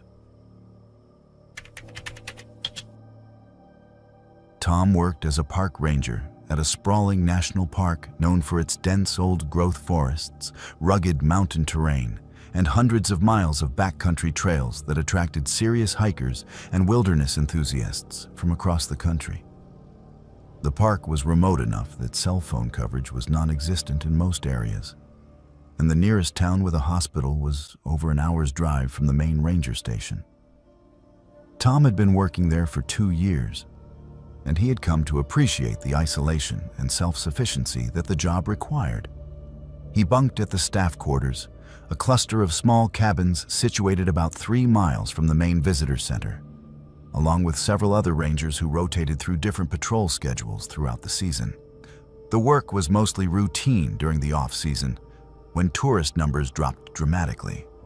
Tom spent his days checking trail conditions, monitoring wildlife activity, maintaining facilities, and occasionally assisting lost or injured hikers who had underestimated the difficulty of the terrain. He had encountered bears on multiple occasions, dealt with aggressive wildlife, and rescued hikers suffering from everything from twisted ankles to severe dehydration. But nothing in his training or experience had prepared him for what happened one August night when the summer season was winding down and the park was transitioning into the quieter autumn months. It was close to 11 o'clock at night, and Tom had just finished his shift and returned to his cabin. He had changed into comfortable clothes, made himself dinner, and was planning to read for an hour before going to sleep. The cabin was small but functional, with a single bedroom, a bathroom, a kitchenette, and a living area with a wood-burning stove that Tom rarely needed during the summer months. The windows were open to let in the cool night air, and Tom could hear the familiar sounds of the forest settling down for the night. Crickets, the occasional hoot of an owl, wind rustling through the pine trees. It was peaceful, the kind of quiet that Tom had grown to love about living in the wilderness. Then he heard voices. They were high-pitched, desperate, and growing louder as they approached his cabin. Tom immediately recognized the sound of people in distress. He grabbed his flashlight and pulled on his boots, not bothering to change out of his sweatpants and t-shirt, and hurried to the door. Before he could open it, frantic knocking erupted against the wood, hard and insistent. Tom opened the door quickly and found himself face to face with 2 young women, both in their early 20s, both pale and terrified. One of them had a jacket tied awkwardly around her left shoulder, and blood was soaking through the fabric, dark and wet in the beam of his flashlight. Tom immediately went into emergency response mode. He brought them inside, turned on all the lights, and grabbed his first aid kit from the cabinet. The woman with the injured shoulder collapsed onto his floor, breathing heavily, her face twisted in pain. Her friend kneeled beside her, holding her hand and speaking in a shaky voice, trying to reassure her that everything would be all right. Tom kneeled down and carefully removed the makeshift bandage to examine the wound. What he saw made his stomach turn. It was a bite mark, not from a bear or mountain lion or any other animal Tom had ever encountered in his years of wilderness work. The pattern was distinctly human, deep, vicious, and clearly made by human teeth that had clamped down with tremendous force and torn away flesh. The wound was bleeding heavily, and the edges were ragged and infected looking. Tom could see bruising around the bite that suggested the attack had happened hours earlier, and the woman was likely going into shock from blood loss and trauma. Tom asked what had happened, trying to keep his voice calm and professional even though his mind was racing. The uninjured woman explained that they had been hiking one of the backcountry trails, planning to camp overnight at a designated site about 5 miles from the ranger cabins. They had been walking for about an hour after sunset, using headlamps to navigate, when they heard someone walking behind them on the trail. At first, they thought it was another hiker, which was unusual but not unheard of. They called out a greeting but received no response. The footsteps continued, keeping pace with them, staying just far enough back that they could not see who was following them. The women had started walking faster, feeling increasingly uneasy about the silent follower. The footsteps behind them matched their pace, speeding up when they sped up, slowing down when they slowed down. Then they heard breathing, heavy and labored, coming from the darkness just beyond the reach of their headlamps. One of the women turned around to confront whoever was following them, shining her light directly behind them. That was when they saw him, a man completely naked, standing in the middle of the trail about 20 feet away.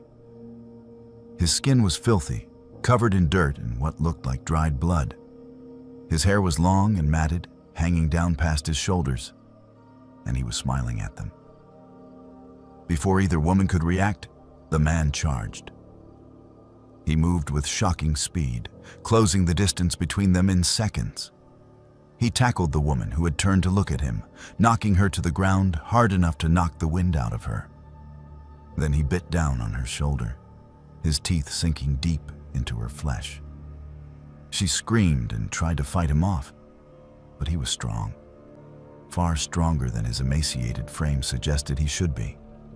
Her friend kicked him as hard as she could in the ribs, and he finally let go, rolling off and curling into a ball, making a high-pitched keening sound that was almost animalistic. The women scrambled to their feet and ran. They expected him to chase them immediately, but for a few precious seconds he stayed on the ground, still making that terrible sound. When he finally stood up and started running after them, they had a head start. They ran faster than either of them had ever run in their lives, abandoning their backpacks and camping gear, focused only on getting away. The man pursued them, and they could hear him crashing through the underbrush behind them, breathing heavily, occasionally making sounds that were halfway between words and growls. They ran for almost 30 minutes before they finally saw lights ahead and realized they were approaching the ranger cabins. The man was still behind them, though he had fallen back somewhat. When they reached Tom's cabin and started pounding on the door, they heard the footsteps stop. The man had apparently decided not to follow them all the way to the ranger station. By the time Tom opened the door, he was gone. Tom grabbed his radio and called his co-worker, another ranger named Mike, who bunked in a cabin about 200 yards away. Mike arrived within minutes, carrying his service weapon and a powerful spotlight. Tom explained the situation quickly, and Mike's face went pale when he saw the bite wound. He immediately agreed to stay with the women while Tom went to search for the attacker. Tom knew it was dangerous, possibly foolish, but those women needed protection, and the man who had attacked them was still out there somewhere, potentially a threat to anyone else in the area. Tom strapped on his duty belt, checked his pistol to make sure it was loaded and ready, and grabbed his most powerful flashlight. He put on his ranger jacket despite the warm night air, wanting the extra layer of protection and the authority of his uniform. He stepped out into the darkness, his heart pounding, his senses hyper-alert to every sound and movement around him. The forest that had felt peaceful and familiar an hour earlier now felt hostile and threatening. Tom moved carefully along the trail the women had described, his flashlight sweeping back and forth across the trees and undergrowth. He was looking for any sign of movement, the indication of where the attacker might have gone. The trail was well maintained here, wide enough for two people to walk side by side with clear sight lines in most directions. After about 10 minutes of walking, Tom found the backpacks the women had abandoned. They were lying in the middle of the trail, contents spilled out, clearly dropped in a panic. Tom continued forward, moving more slowly now, his hand resting on his holstered weapon. That was when he saw him. About 40 yards ahead, partially hidden by a cluster of large rocks near the trail, was a figure. Tom raised his flashlight, and the beam caught the man fully. He was exactly as the women had described. Completely naked, filthy, emaciated, with long matted hair. He was crouched down, hunched over something Tom could not immediately identify. The man was making wet, chewing sounds. Tom's flashlight beam hit the man squarely, and the man's head snapped up. His eyes reflected the light like an animal's eyes, glowing pale green in the darkness. For a long, terrible moment, they stared at each other. Tom could see now what the man had been eating. It looked like a dead rabbit, partially skinned, being consumed raw. Blood covered the man's face and hands, glistening in the flashlight beam. Tom shouted, identifying himself as a park ranger and ordering the man to get on the ground immediately. His voice was loud, authoritative, projecting all the command presence he had been trained to use in dangerous situations. But the man did not comply. Instead, he stood up slowly, rising to his full height, which was considerable. He was well over 6 feet tall, and despite his emaciated appearance, his frame suggested he had once been quite muscular. He stood there, swaying slightly, still holding the dead rabbit in one hand. Then he smiled. It was the same smile the women had described, wide and unnatural, showing teeth stained dark with blood. Tom repeated his command, louder this time, his hand moving to draw his weapon. The man tilted his head to one side, studying Tom with an expression that seemed almost curious. Then he spoke. His voice was rough and rasping, as if he had not used it in a very long time. "Are you alone?" he asked. The question sent a chill down Tom's spine. It was not what he had expected. There was a calculation behind it, an intelligence that contradicted the feral appearance and behavior. Tom did not answer. He drew his weapon, holding it in a ready position, finger alongside the trigger guard, not yet on the trigger itself. He gave one final command for the man to get on the ground with his hands visible. The man dropped the rabbit. Then, without warning, he turned and sprinted into the forest. But he did not run the way a normal person runs on difficult terrain in darkness. He moved with the speed and agility of something that knew the forest intimately, that could navigate it by instinct rather than sight. He disappeared into the undergrowth so quickly that Tom barely had time to react. Tom pursued for a short distance, but the man was gone, vanished completely into the darkness. Tom stopped, breathing hard, his weapon still drawn, listening intently for any sound that might indicate which direction the man had gone. There was nothing. The forest had gone completely silent. No crickets, no owls, no wind. Just an oppressive, unnatural quiet that made Tom's skin crawl. He backed away slowly, keeping his flashlight and weapon ready, and made his way back toward the cabins.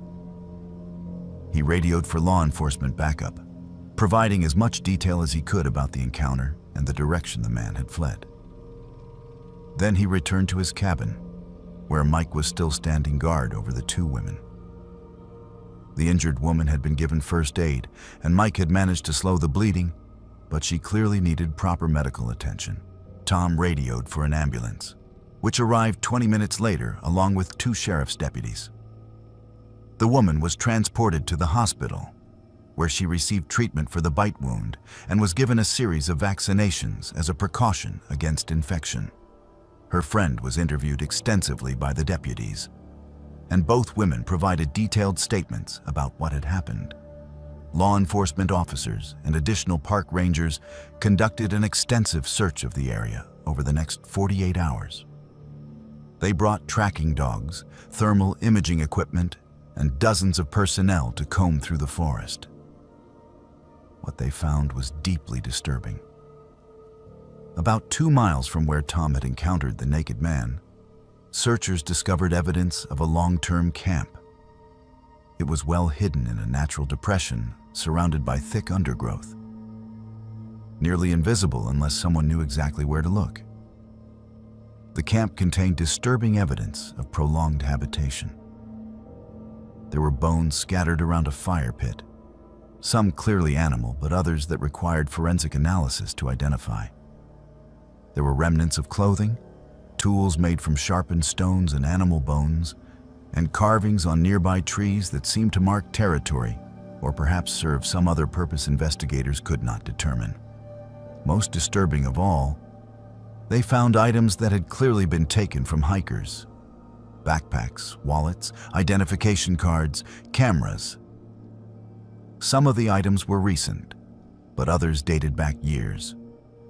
Forensic analysis later confirmed that some of the bones found at the campsite were human.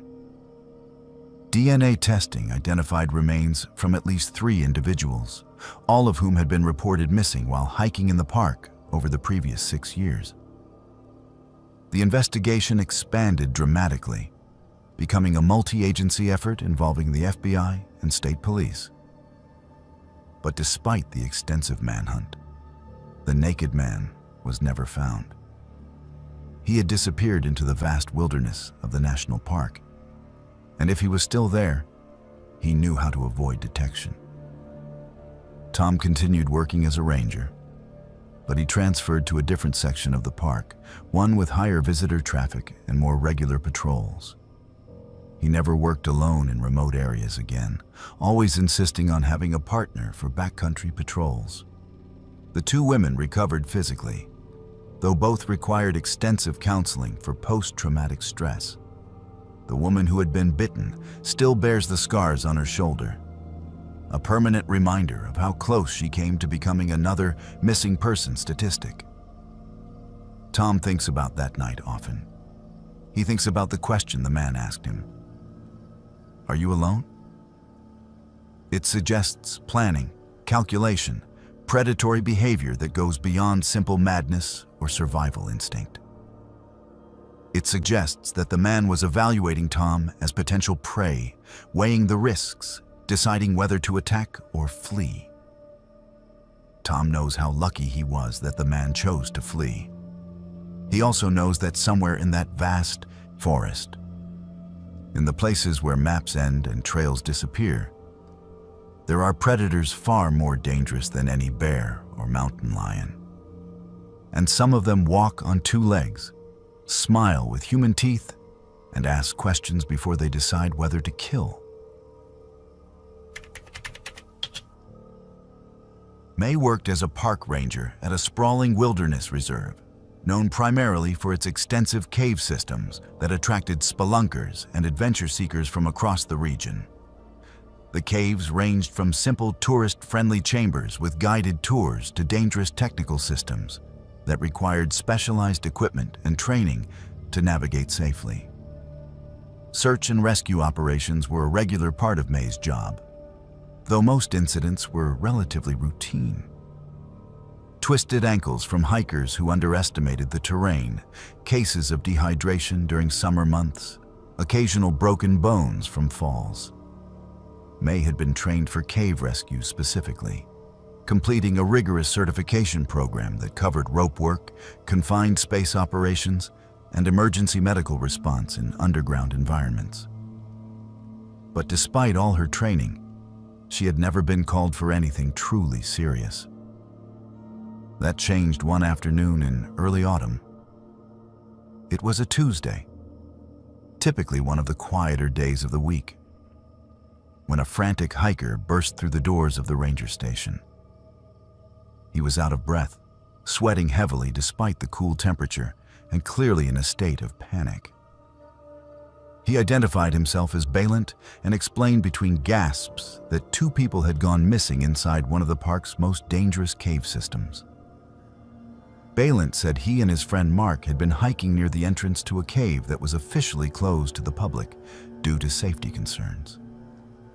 They had noticed a young boy, maybe 8 or 9 years old, crawling into the narrow entrance. Concerned that a child was entering such a dangerous area unsupervised, Mark had made the decision to follow the boy into the tunnel, assuring Balint that he would just make sure the kid was safe and would return in a few minutes. But Mark never came back. Balint had waited for nearly 20 minutes, calling into the cave entrance, hearing nothing but his own voice echoing back. Finally, worried that something had happened to his friend, Balint had crawled into the narrow tunnel himself, moving slowly and carefully, calling out for Mark. The tunnel extended about 50 yards before opening into a larger chamber, but Balint saw no sign of Mark or the boy. The chamber had multiple passages leading off in different directions, and Balint realized that attempting to search further without proper equipment or knowledge of the cave system would be suicidal. He had backed out, run the 2 miles to where his car was parked, driven until he found cell service and called for help. May immediately contacted the park superintendent and activated the search and rescue team. Within 90 minutes, 8 team members had assembled at the cave entrance, including 2 specialists with extensive caving experience. Balint was there as well, still visibly shaken, insisting on joining the search despite being advised to let the professionals handle it. He kept repeating that something had felt wrong about the whole situation. The boy had not responded when they called to him, had not looked back even once, and had moved in a strange, jerky manner that did not seem natural for a child. The team entered the cave system fully equipped with climbing gear, helmets with mounted lights, radios, rope, and emergency supplies. The entrance tunnel was exactly as Balint had described, narrow enough that they had to crawl single file, barely wide enough for an adult to fit through comfortably. The walls were damp and cold, and the air smelled of minerals and stagnant water. After what felt like an eternity, but was actually only about 10 minutes of crawling, the tunnel opened into a chamber roughly the size of a large living room. Their helmet lights revealed several passages leading off in different directions, some sloping upward, others descending deeper into the earth. That was where they found Mark's backpack. It was lying in the center of the chamber, contents partially spilled out. Flashlight, water bottle, trail mix, a phone with a dead battery. But there was no sign of Mark himself, and no sign of the boy. The team leader made the decision to split into 2 groups to cover more ground while maintaining safety protocols. May's group consisted of herself, one of the cave specialists, and Balint, who had refused to wait at the surface. They would explore the passages that descended, while the other team would check the upward-sloping routes. May's group moved carefully through a passage that grew progressively narrower and steeper, descending at an angle that required them to use their hands to steady themselves against the slick walls. The temperature dropped noticeably as they went deeper, and the air became thinner, harder to breathe.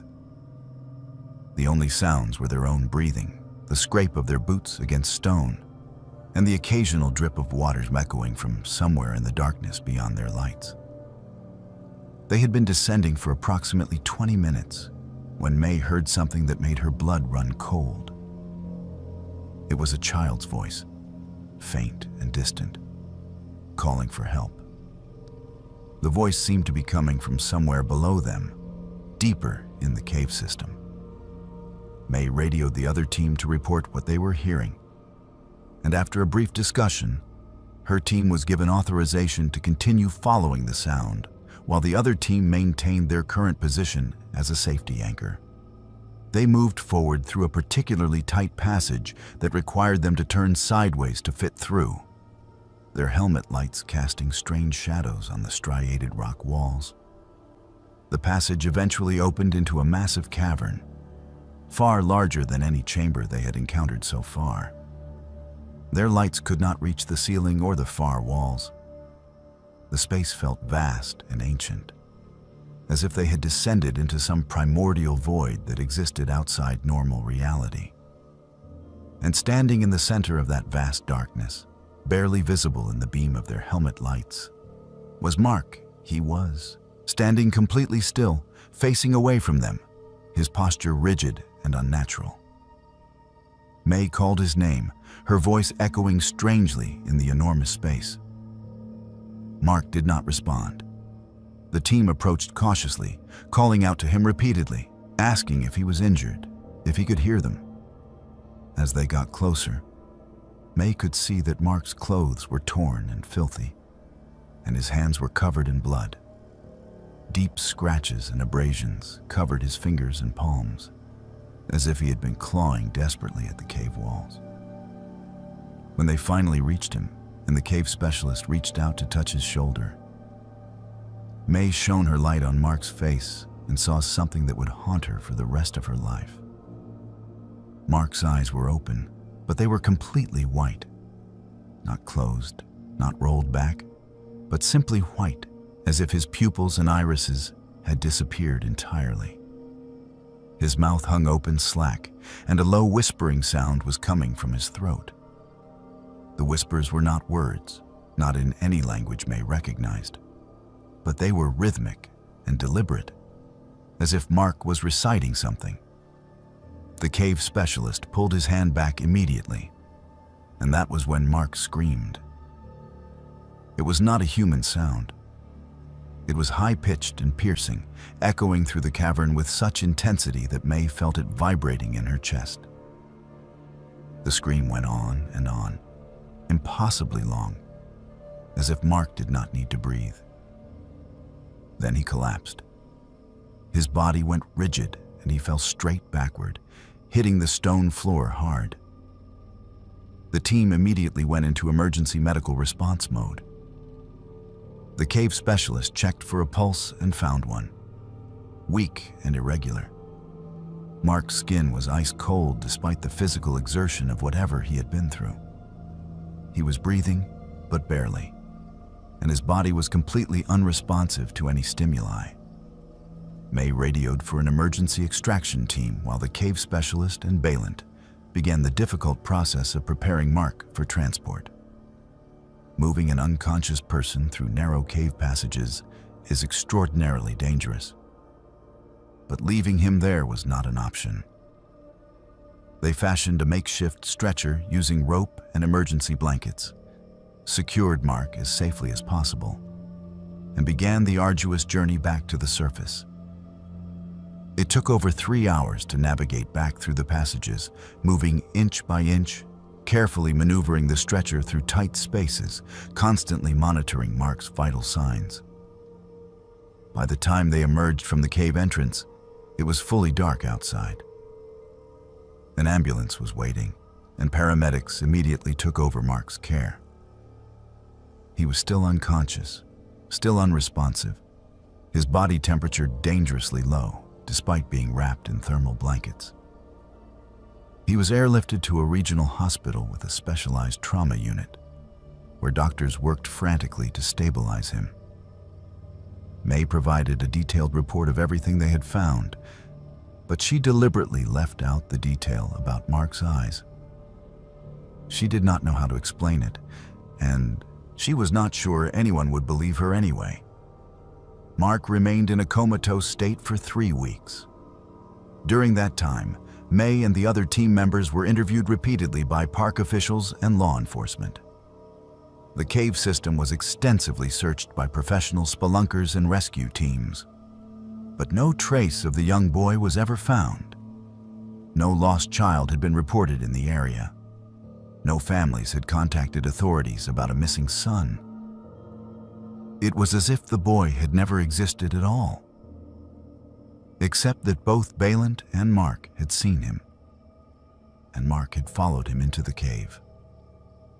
When Mark finally regained consciousness, he had no memory of what had happened after he entered the cave. He remembered crawling through the entrance tunnel and seeing the boy ahead of him. But after that, nothing. Complete blank emptiness until he woke up in the hospital. He could not explain his injuries, had no recollection of clawing at the cave walls or how he had ended up in that massive cavern. Most disturbing of all, Mark insisted that from his perspective, he had only been in the cave for a few minutes. He had no sense that hours had passed, no awareness of the time that had elapsed between entering the cave and being found. Medical examinations revealed no obvious cause for his condition. No head trauma, no drugs in his system, no neurological damage that could account for the memory loss or the catatonic state he had been found in. His injuries were consistent with sustained physical exertion against rough stone surfaces. But doctors could not explain why he would have been clawing at cave walls or what had caused his eyes to appear the way May had described.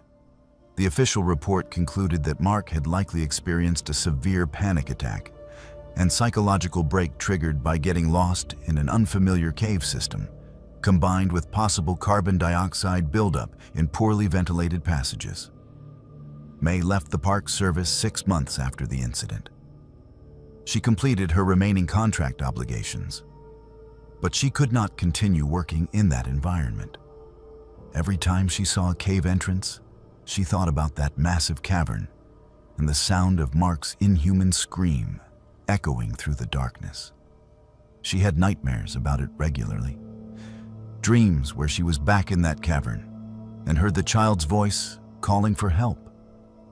In her dreams, she followed the voice deeper and deeper into passages that seemed to extend forever, spiraling down into the earth, never reaching an end. Local folklore about the cave systems in that region includes numerous references to children's voices that lure people underground. Stories passed down through generations speak of caves that are doorways to something older and more dangerous than anyone can understand. Places where the normal rules of reality do not apply and where time moves differently. May does not know if she believes in such things, but she knows what she saw in that cavern. She knows the look on Mark's face and the sound he made, and she knows she will never set foot in another cave again, no matter the circumstances.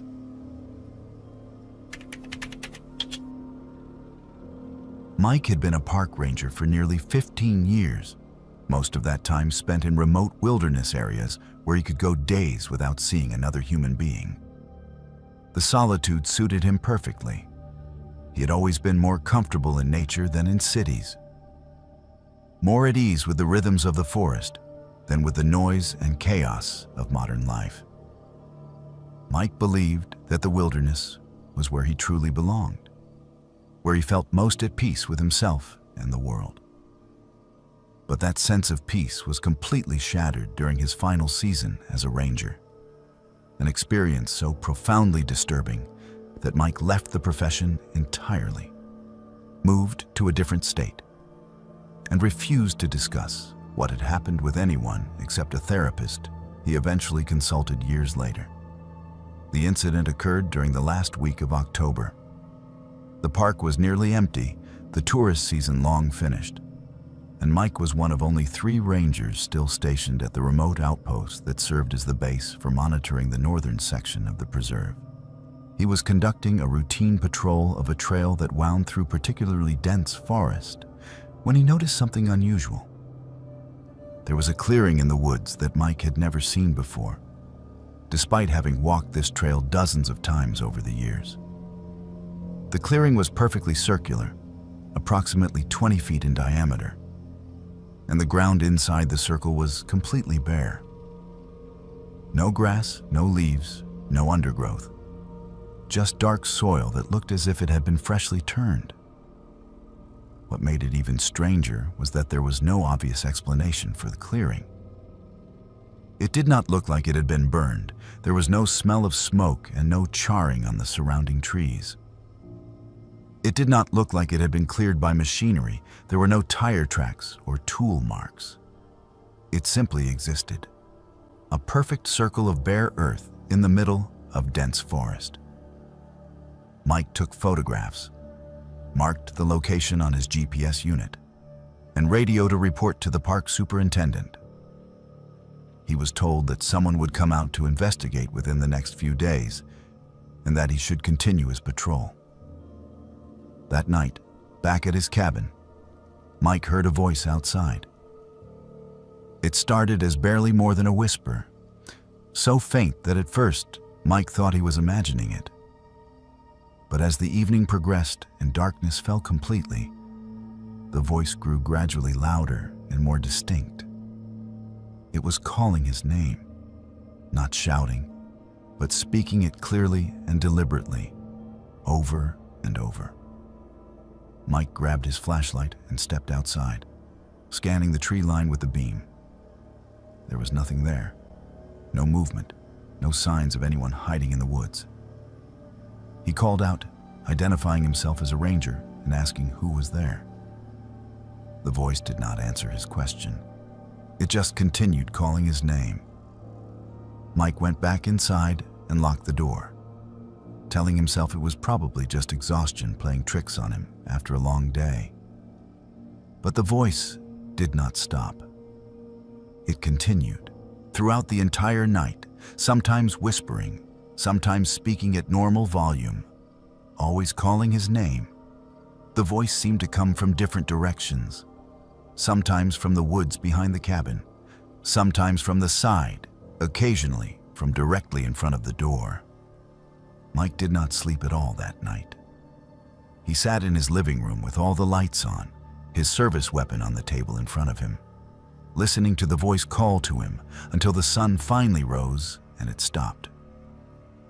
By morning, Mike was exhausted and deeply unnerved.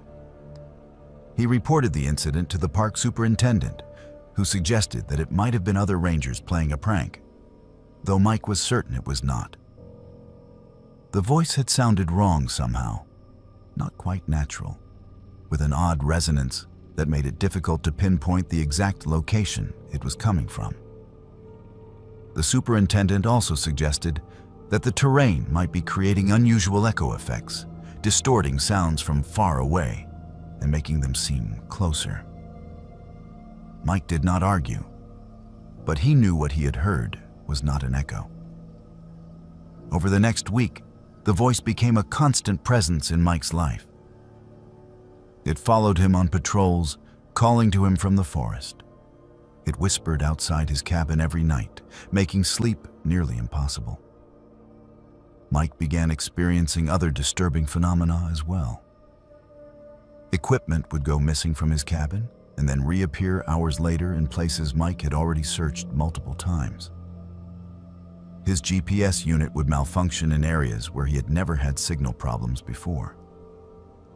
Most disturbing of all, he began finding footprints in the soft earth around his cabin. The prints matched his own boots exactly, down to the specific wear patterns and distinctive tread markings. But Mike knew he had not made those tracks. Mike started documenting everything. He took photographs of the footprints, kept detailed logs of when the voice occurred and what it said, recorded the times when his equipment malfunctioned. He was trying to prove to himself that he was not losing his mind, that these things were really happening. But the more he documented, the more disturbed he became. The footprints appeared in impossible places, on surfaces where prints should not be able to form. The voice sometimes called to him using phrases that Mike had only thought, never spoken aloud. The breaking point came during a patrol 8 days after he had first heard the voice. Mike was walking along a familiar trail, alert and tense, when he heard the voice calling from directly behind him. He spun around immediately, his hand going to his weapon, and saw himself standing there. About 30 feet back on the trail, staring directly at him, was what appeared to be Mike's identical twin.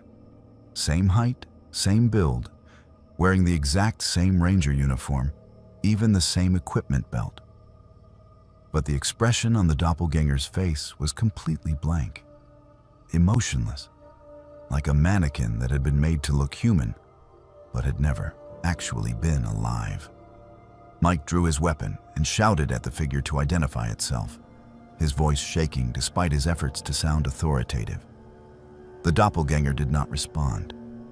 It did not move, did not blink, just stood there staring with those empty eyes. Mike repeated his command, louder this time, taking a step backward. The doppelganger smiled.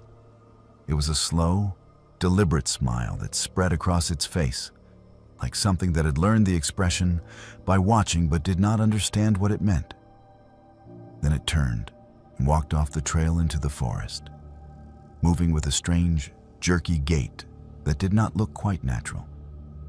Mike did not follow it. Every instinct he had was screaming at him to run, to get away from this place as quickly as possible. He turned and ran back toward his cabin, not caring about protocol or procedure, focused only on getting somewhere he felt safe. When he reached the cabin, he immediately began packing. He threw clothes and essential belongings into a duffel bag, grabbed his personal documents, and loaded everything into his truck. He did not file a report, did not inform the superintendent he was leaving, did not follow any of the proper channels. He just drove straight out of the park without stopping. Mike resigned from the Park Service via email 2 days later, sending a brief message stating that he was leaving for personal reasons and would not be returning. His supervisor tried repeatedly to contact him, asking for a proper explanation and requesting that he at least come back to complete an exit interview. Mike ignored all the requests. He refused to discuss what had happened, refused to return to the park even to collect belongings he had left behind. Eventually, the Park Service stopped trying to contact him, and Mike's sudden departure was officially attributed to a family emergency. Mike moved across the country to a city on the opposite coast, as far from that wilderness preserve as he could get without leaving the country entirely. He took a job in an office, something completely unrelated to wilderness work or outdoor recreation. He avoided forests, avoided hiking, avoided anything that reminded him of his time as a ranger. People who knew him before the incident said he had changed fundamentally, become quieter and more withdrawn, more anxious and hypervigilant. Because Mike still hears the voice, not every night, but often enough that he can never fully relax. Late at night, when the city is as quiet as it ever gets, he hears his name being called. It is fainter now, more distant than it was at the park, but it is definitely the same voice. Mike has tried therapy, tried medication for anxiety and sleep disorders, even tried consulting with people who deal in spiritual or paranormal matters. Nothing has helped. He is convinced that whatever was in that forest followed him when he left, that it latched onto him somehow and will never let go. Mike sleeps with lights on now and keeps background noise running constantly, television or music or anything to fill the silence. Because in silence, the voice is louder. In silence, he can sometimes hear footsteps outside his apartment that sound exactly like his own. The forest that he once loved has become the source of his deepest fear. He knows he will never feel truly at peace again, will never feel safe in darkness or silence. Whatever called to him from that circular clearing in the woods is still calling, and Mike does not know if it will ever stop. Ellen had worked as a park ranger for 7 years, specializing in cultural preservation and education programs that connected visitors with the historical and spiritual significance of the land. Part of her job involved protecting sites of historical importance within the park boundaries, including several areas that were considered sacred by indigenous communities who had inhabited the region for thousands of years before it became a protected wilderness area. Ellen had always approached this work with genuine respect and care, understanding that these places held deep meaning that extended far beyond what she could fully comprehend as an outsider. She worked closely with tribal representatives to ensure that sacred sites remained protected from vandalism, unauthorized access, and the general degradation that can occur when culturally significant areas are not properly monitored. One autumn evening, Ellen received a concerning report from a hiker who had been exploring near the park boundaries. The hiker claimed to have seen a group of people conducting some kind of ceremony in an area that was clearly marked as restricted and closed to all public access. The restricted area in question was a sacred site that had been officially closed for decades due to its cultural importance. Access required bypassing multiple locked gates and ignoring numerous signs that explicitly warned against trespassing. Ellen was immediately alarmed, knowing that any unauthorized activity in that area was not only illegal, but also deeply disrespectful to the indigenous communities who still considered the site sacred. Ellen decided to investigate immediately rather than waiting until morning. She gathered her equipment, including a radio, camera to document any trespassing, and her official ranger identification. She informed the park superintendent of her plans and estimated she would be back within 2 hours. The drive to the restricted area took nearly 40 minutes along poorly maintained access roads. By the time Ellen arrived at the locked gate that marked the boundary, the sun was beginning to set, casting long shadows through the dense forest. She parked her vehicle, unlocked the gate using her ranger keys, and proceeded on foot along the narrow trail that led to the sacred site. The forest was unusually quiet. Ellen noticed immediately that she could not hear any birds, no insects, none of the normal ambient sounds that typically filled wilderness areas during evening hours. The silence felt oppressive and wrong, making every footstep she took seem unnaturally loud. As she approached the sacred site, she began to smell something burning. It was not ordinary wood smoke, but something else entirely. Something organic and unpleasant that made her stomach turn. Ellen proceeded cautiously, one hand on her radio, ready to call for backup if the situation warranted it. When she reached the clearing where the sacred site was located, Ellen stopped and stared, in complete disbelief at what was before her. In the center of the clearing was a large circle constructed from stones, each roughly the size of a human head, arranged with obvious precision. Inside the stone circle were symbols painted on the ground in what appeared to be blood, though Ellen desperately hoped it was just red paint. Surrounding the circle were dozens of small animal skulls, arranged in intricate geometric patterns that suggested deliberate planning and design. In the very center of it all stood a tall wooden pole, easily 8 feet high, with something tied to the top. Ellen squinted, trying to see what it was in the fading light. The shape was disturbingly humanoid, though she could not determine if it was a mannequin, a doll, or something else. Ellen raised her radio to call for backup, knowing that this situation was far beyond what she should handle alone. But before she could press the transmit button, she heard movement behind her. She spun around and saw figures emerging from the tree line in multiple directions. There were 6 of them, all wearing long dark robes and masks constructed from animal skulls. Deer skulls, bear skulls, smaller animals she could not immediately identify. They moved silently, their robes making no sound despite moving through underbrush and fallen leaves. Within seconds, they had encircled Ellen, cutting off any route of escape back to the trail. One figure stepped forward from the circle. This one was taller than the others, wearing a robe that appeared to be made from darker material and a mask fashioned from what looked like a wolf skull. The figure raised one hand and spoke in a language Ellen did not recognize. It was not any indigenous language she had heard during her cultural training, not Spanish, not any European language she was familiar with. The words were harsh and guttural, with sounds that seemed difficult for human vocal cords to produce. The figure spoke with unmistakable authority, and the tone was clearly a command or warning. Ellen found her voice, though it shook as she spoke. She identified herself as a park ranger and stated that they were in a restricted area and needed to leave immediately. She explained that the site was protected by law and that they were committing multiple violations by being there.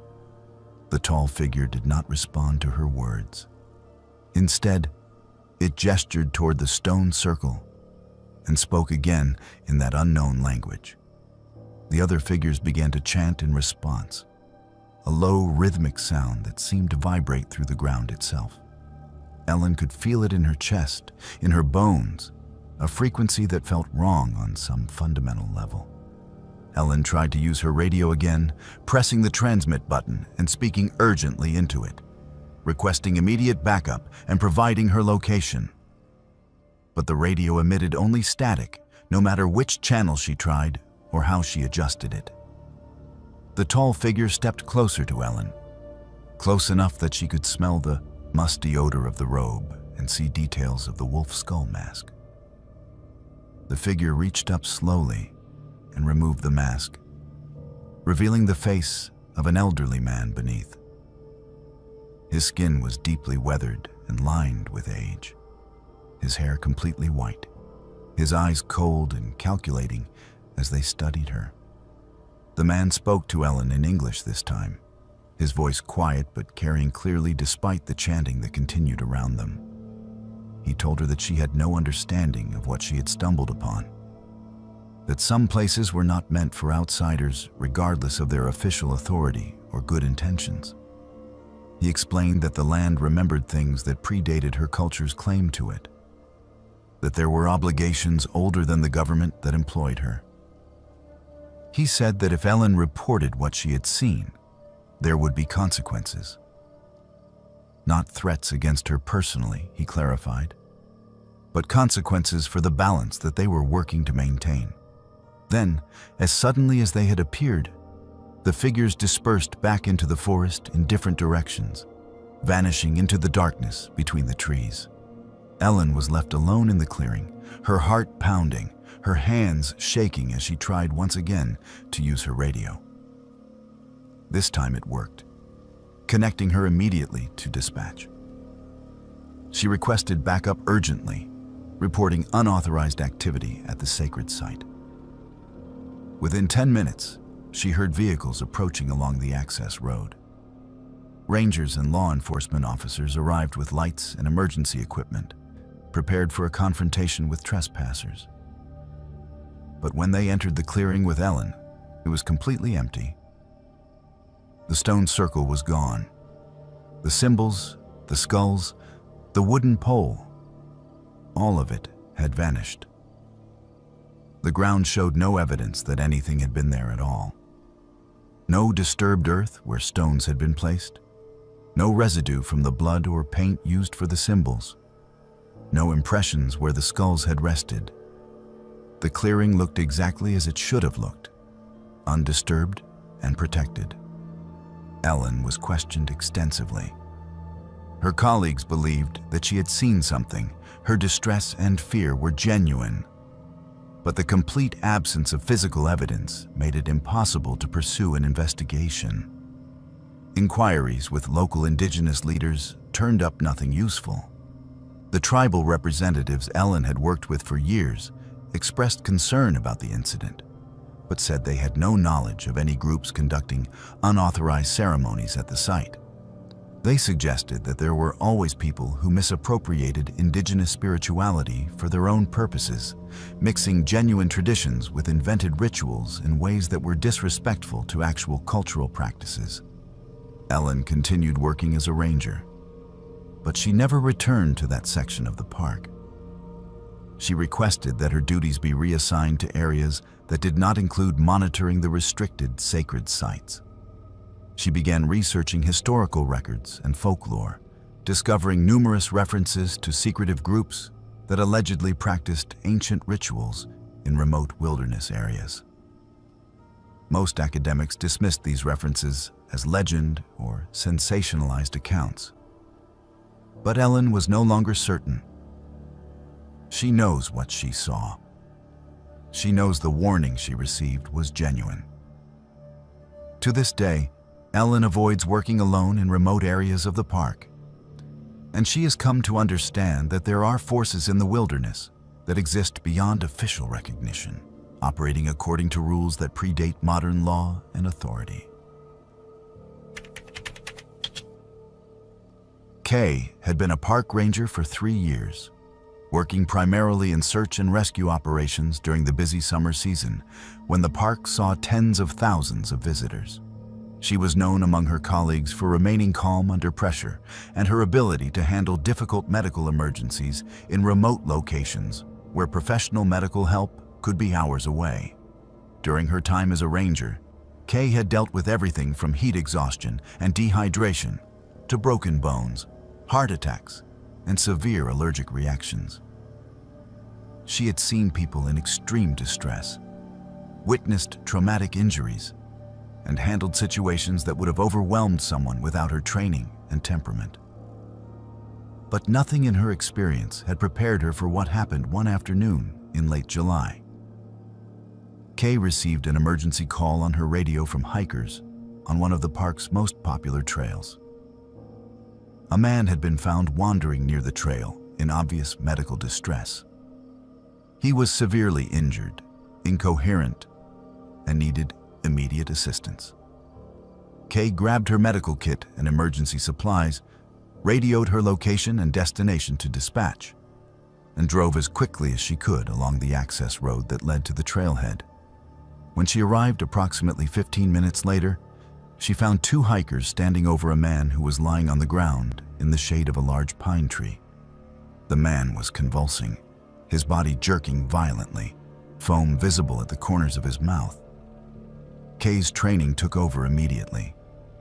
She assessed the scene quickly, checking for immediate dangers, then moved to the patient to begin evaluation and treatment. But as soon as she got a clear look at the man's injuries, she realized this was far worse than anything she had encountered before. The man's body was covered in severe burns, third-degree burns across his arms, chest, neck, and face. His clothing was mostly burned away, hanging in charred tatters from his body. The smell of burned flesh was overwhelming, making Kay's eyes water and her stomach turn. She forced herself to focus, to push past the visceral horror and do her job. But what disturbed Kay most was that there was no fire anywhere in the area. No smoke, no burn marks on the surrounding vegetation, no scorched earth. Nothing to explain how this man had sustained such catastrophic burn injuries. The hikers who had found him said he had simply stumbled out of the forest already in this condition, that they had not seen or smelled any fire.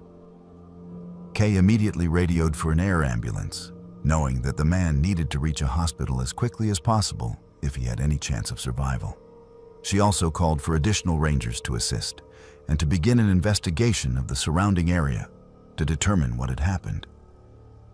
While Kay worked to stabilize the patient, cleaning and covering the burns as best she could with the supplies in her medical kit, the man briefly regained consciousness. His eyes opened, unfocused and filled with pain, and he seemed to recognize that someone was helping him. He reached out with a burned hand and grabbed Kay's wrist with surprising strength for someone in his condition. He pulled her closer and whispered something in a hoarse, damaged voice. Kay had to lean in to hear him over the sound of his labored breathing. "They took me," he whispered. "They burned me. Not the only one." His eyes were desperate, pleading, as if he was trying to convey something vitally important. Kay asked who had taken him, where this had happened. But before he could answer, his eyes rolled back and he lost consciousness again. His grip on her wrist loosened and his arm fell back to the ground. Kay continued working, monitoring his vital signs, doing everything she could to keep him stable until the air ambulance arrived. 2 other rangers arrived within 20 minutes, including Tom and Ellen. Both experienced search and rescue personnel. They helped Kay continue treatment while also beginning to search the immediate area for any clues about what had happened. The air ambulance arrived 30 minutes after Kay's initial call, landing in a nearby meadow. The flight paramedics took over the patient's care, moving him quickly onto a stretcher and into the helicopter. Kay provided them with a rapid briefing on his condition and what little information she had been able to gather. The helicopter lifted off, rushing the burned man toward the nearest trauma center over an hour away by ground. The man died 4 hours after arriving at the hospital. Despite the best efforts of the burn unit staff, his injuries were too severe and his body went into shock and organ failure. The official cause of death was listed as massive trauma from burns covering over 60% of his body surface area. But the medical examiners who performed the autopsy were baffled by the nature of the injuries. The burns were consistent with exposure to extreme heat, but the pattern did not match any known source. They were not consistent with fire, not with chemical burns, not with electrical burns, not with any standard burn mechanism the doctors had encountered in their careers. It was as though the man had been subjected to intense, directed heat that left no residue, no trace, no evidence of what had caused it. Kay could not let the incident go. She began investigating on her own time, looking through recent missing person reports for the region, trying to find any pattern or connection. She discovered that over the previous 6 months, 3 people had been reported missing while hiking in the park. All 3 were solo hikers who had ventured into remote backcountry areas. None of them had been found, despite search efforts. Kay brought her findings to the park superintendent and requested authorization for a focused search operation in the area where the burned man had been found. The superintendent agreed, and a team of 8 rangers was assembled for a 2-day search operation. They combed through dense forest and difficult terrain, following drainage patterns and checking areas where someone might establish a hidden camp. On the 2nd day of searching, they made a discovery that confirmed Kay's worst fears. Hidden in a ravine about 3 miles from where the burned man had been found was evidence of a campsite. It was well concealed, located in a natural depression that was invisible from above and difficult to access without knowing exactly where to look. The camp showed signs of recent activity. There were multiple fire pits, though none showed evidence of the extreme heat that would have been necessary to cause the burned man's injuries. There were supplies, tarps, rope, and disturbing implements that suggested someone had been living there for an extended period. Most horrifying were the restraints.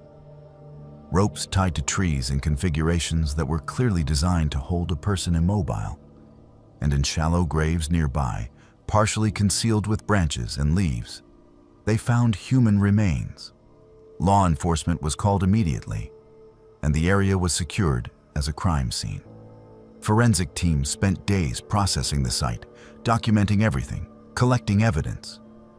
Analysis confirmed that the remains belonged to 2 of the 3 missing hikers. The victims had been held captive, subjected to prolonged torture, and eventually killed. The 3rd missing hiker was never found, and investigators feared that person's remains might be located elsewhere or that the victim might have been the burned man himself, though identification was difficult given the extent of his injuries. Despite intensive investigation by multiple law enforcement agencies, including the FBI, the perpetrator or perpetrators were never identified. The evidence suggested a transient individual or possibly a small group had been using the remote wilderness as a base for their crimes, taking advantage of the vast area and limited ranger patrols to operate undetected. Increased patrols and surveillance were implemented throughout the park, but no arrests were ever made. The case remains open, though investigators acknowledge that whoever was responsible has likely either left the area or ceased their activities. Kay left the Park Service 3 months after the investigation concluded. She could not continue working in a place where such horror had occurred. The image of the burned man, his desperate whisper, the knowledge that he had suffered unimaginable pain before dying, all of it haunted her constantly. She moved to an urban area and took an administrative job that had nothing to do with wilderness work or emergency response. She still has nightmares about that day. Dreams where she finds more victims in that ravine, people she could not save, people who suffered alone in the wilderness while she was patrolling trails just miles away. Kay knows now that there are monsters in the world who hide in beautiful places. The wilderness that she had loved, that she had dedicated herself to protecting, had become a hunting ground for predators who understood that isolation provides opportunity for evil. She will never look at remote forests the same way again. Will never feel that sense of peace and safety she once associated with wild places. Some trails lead to darkness that cannot be escaped, and some encounters leave scars that never truly heal.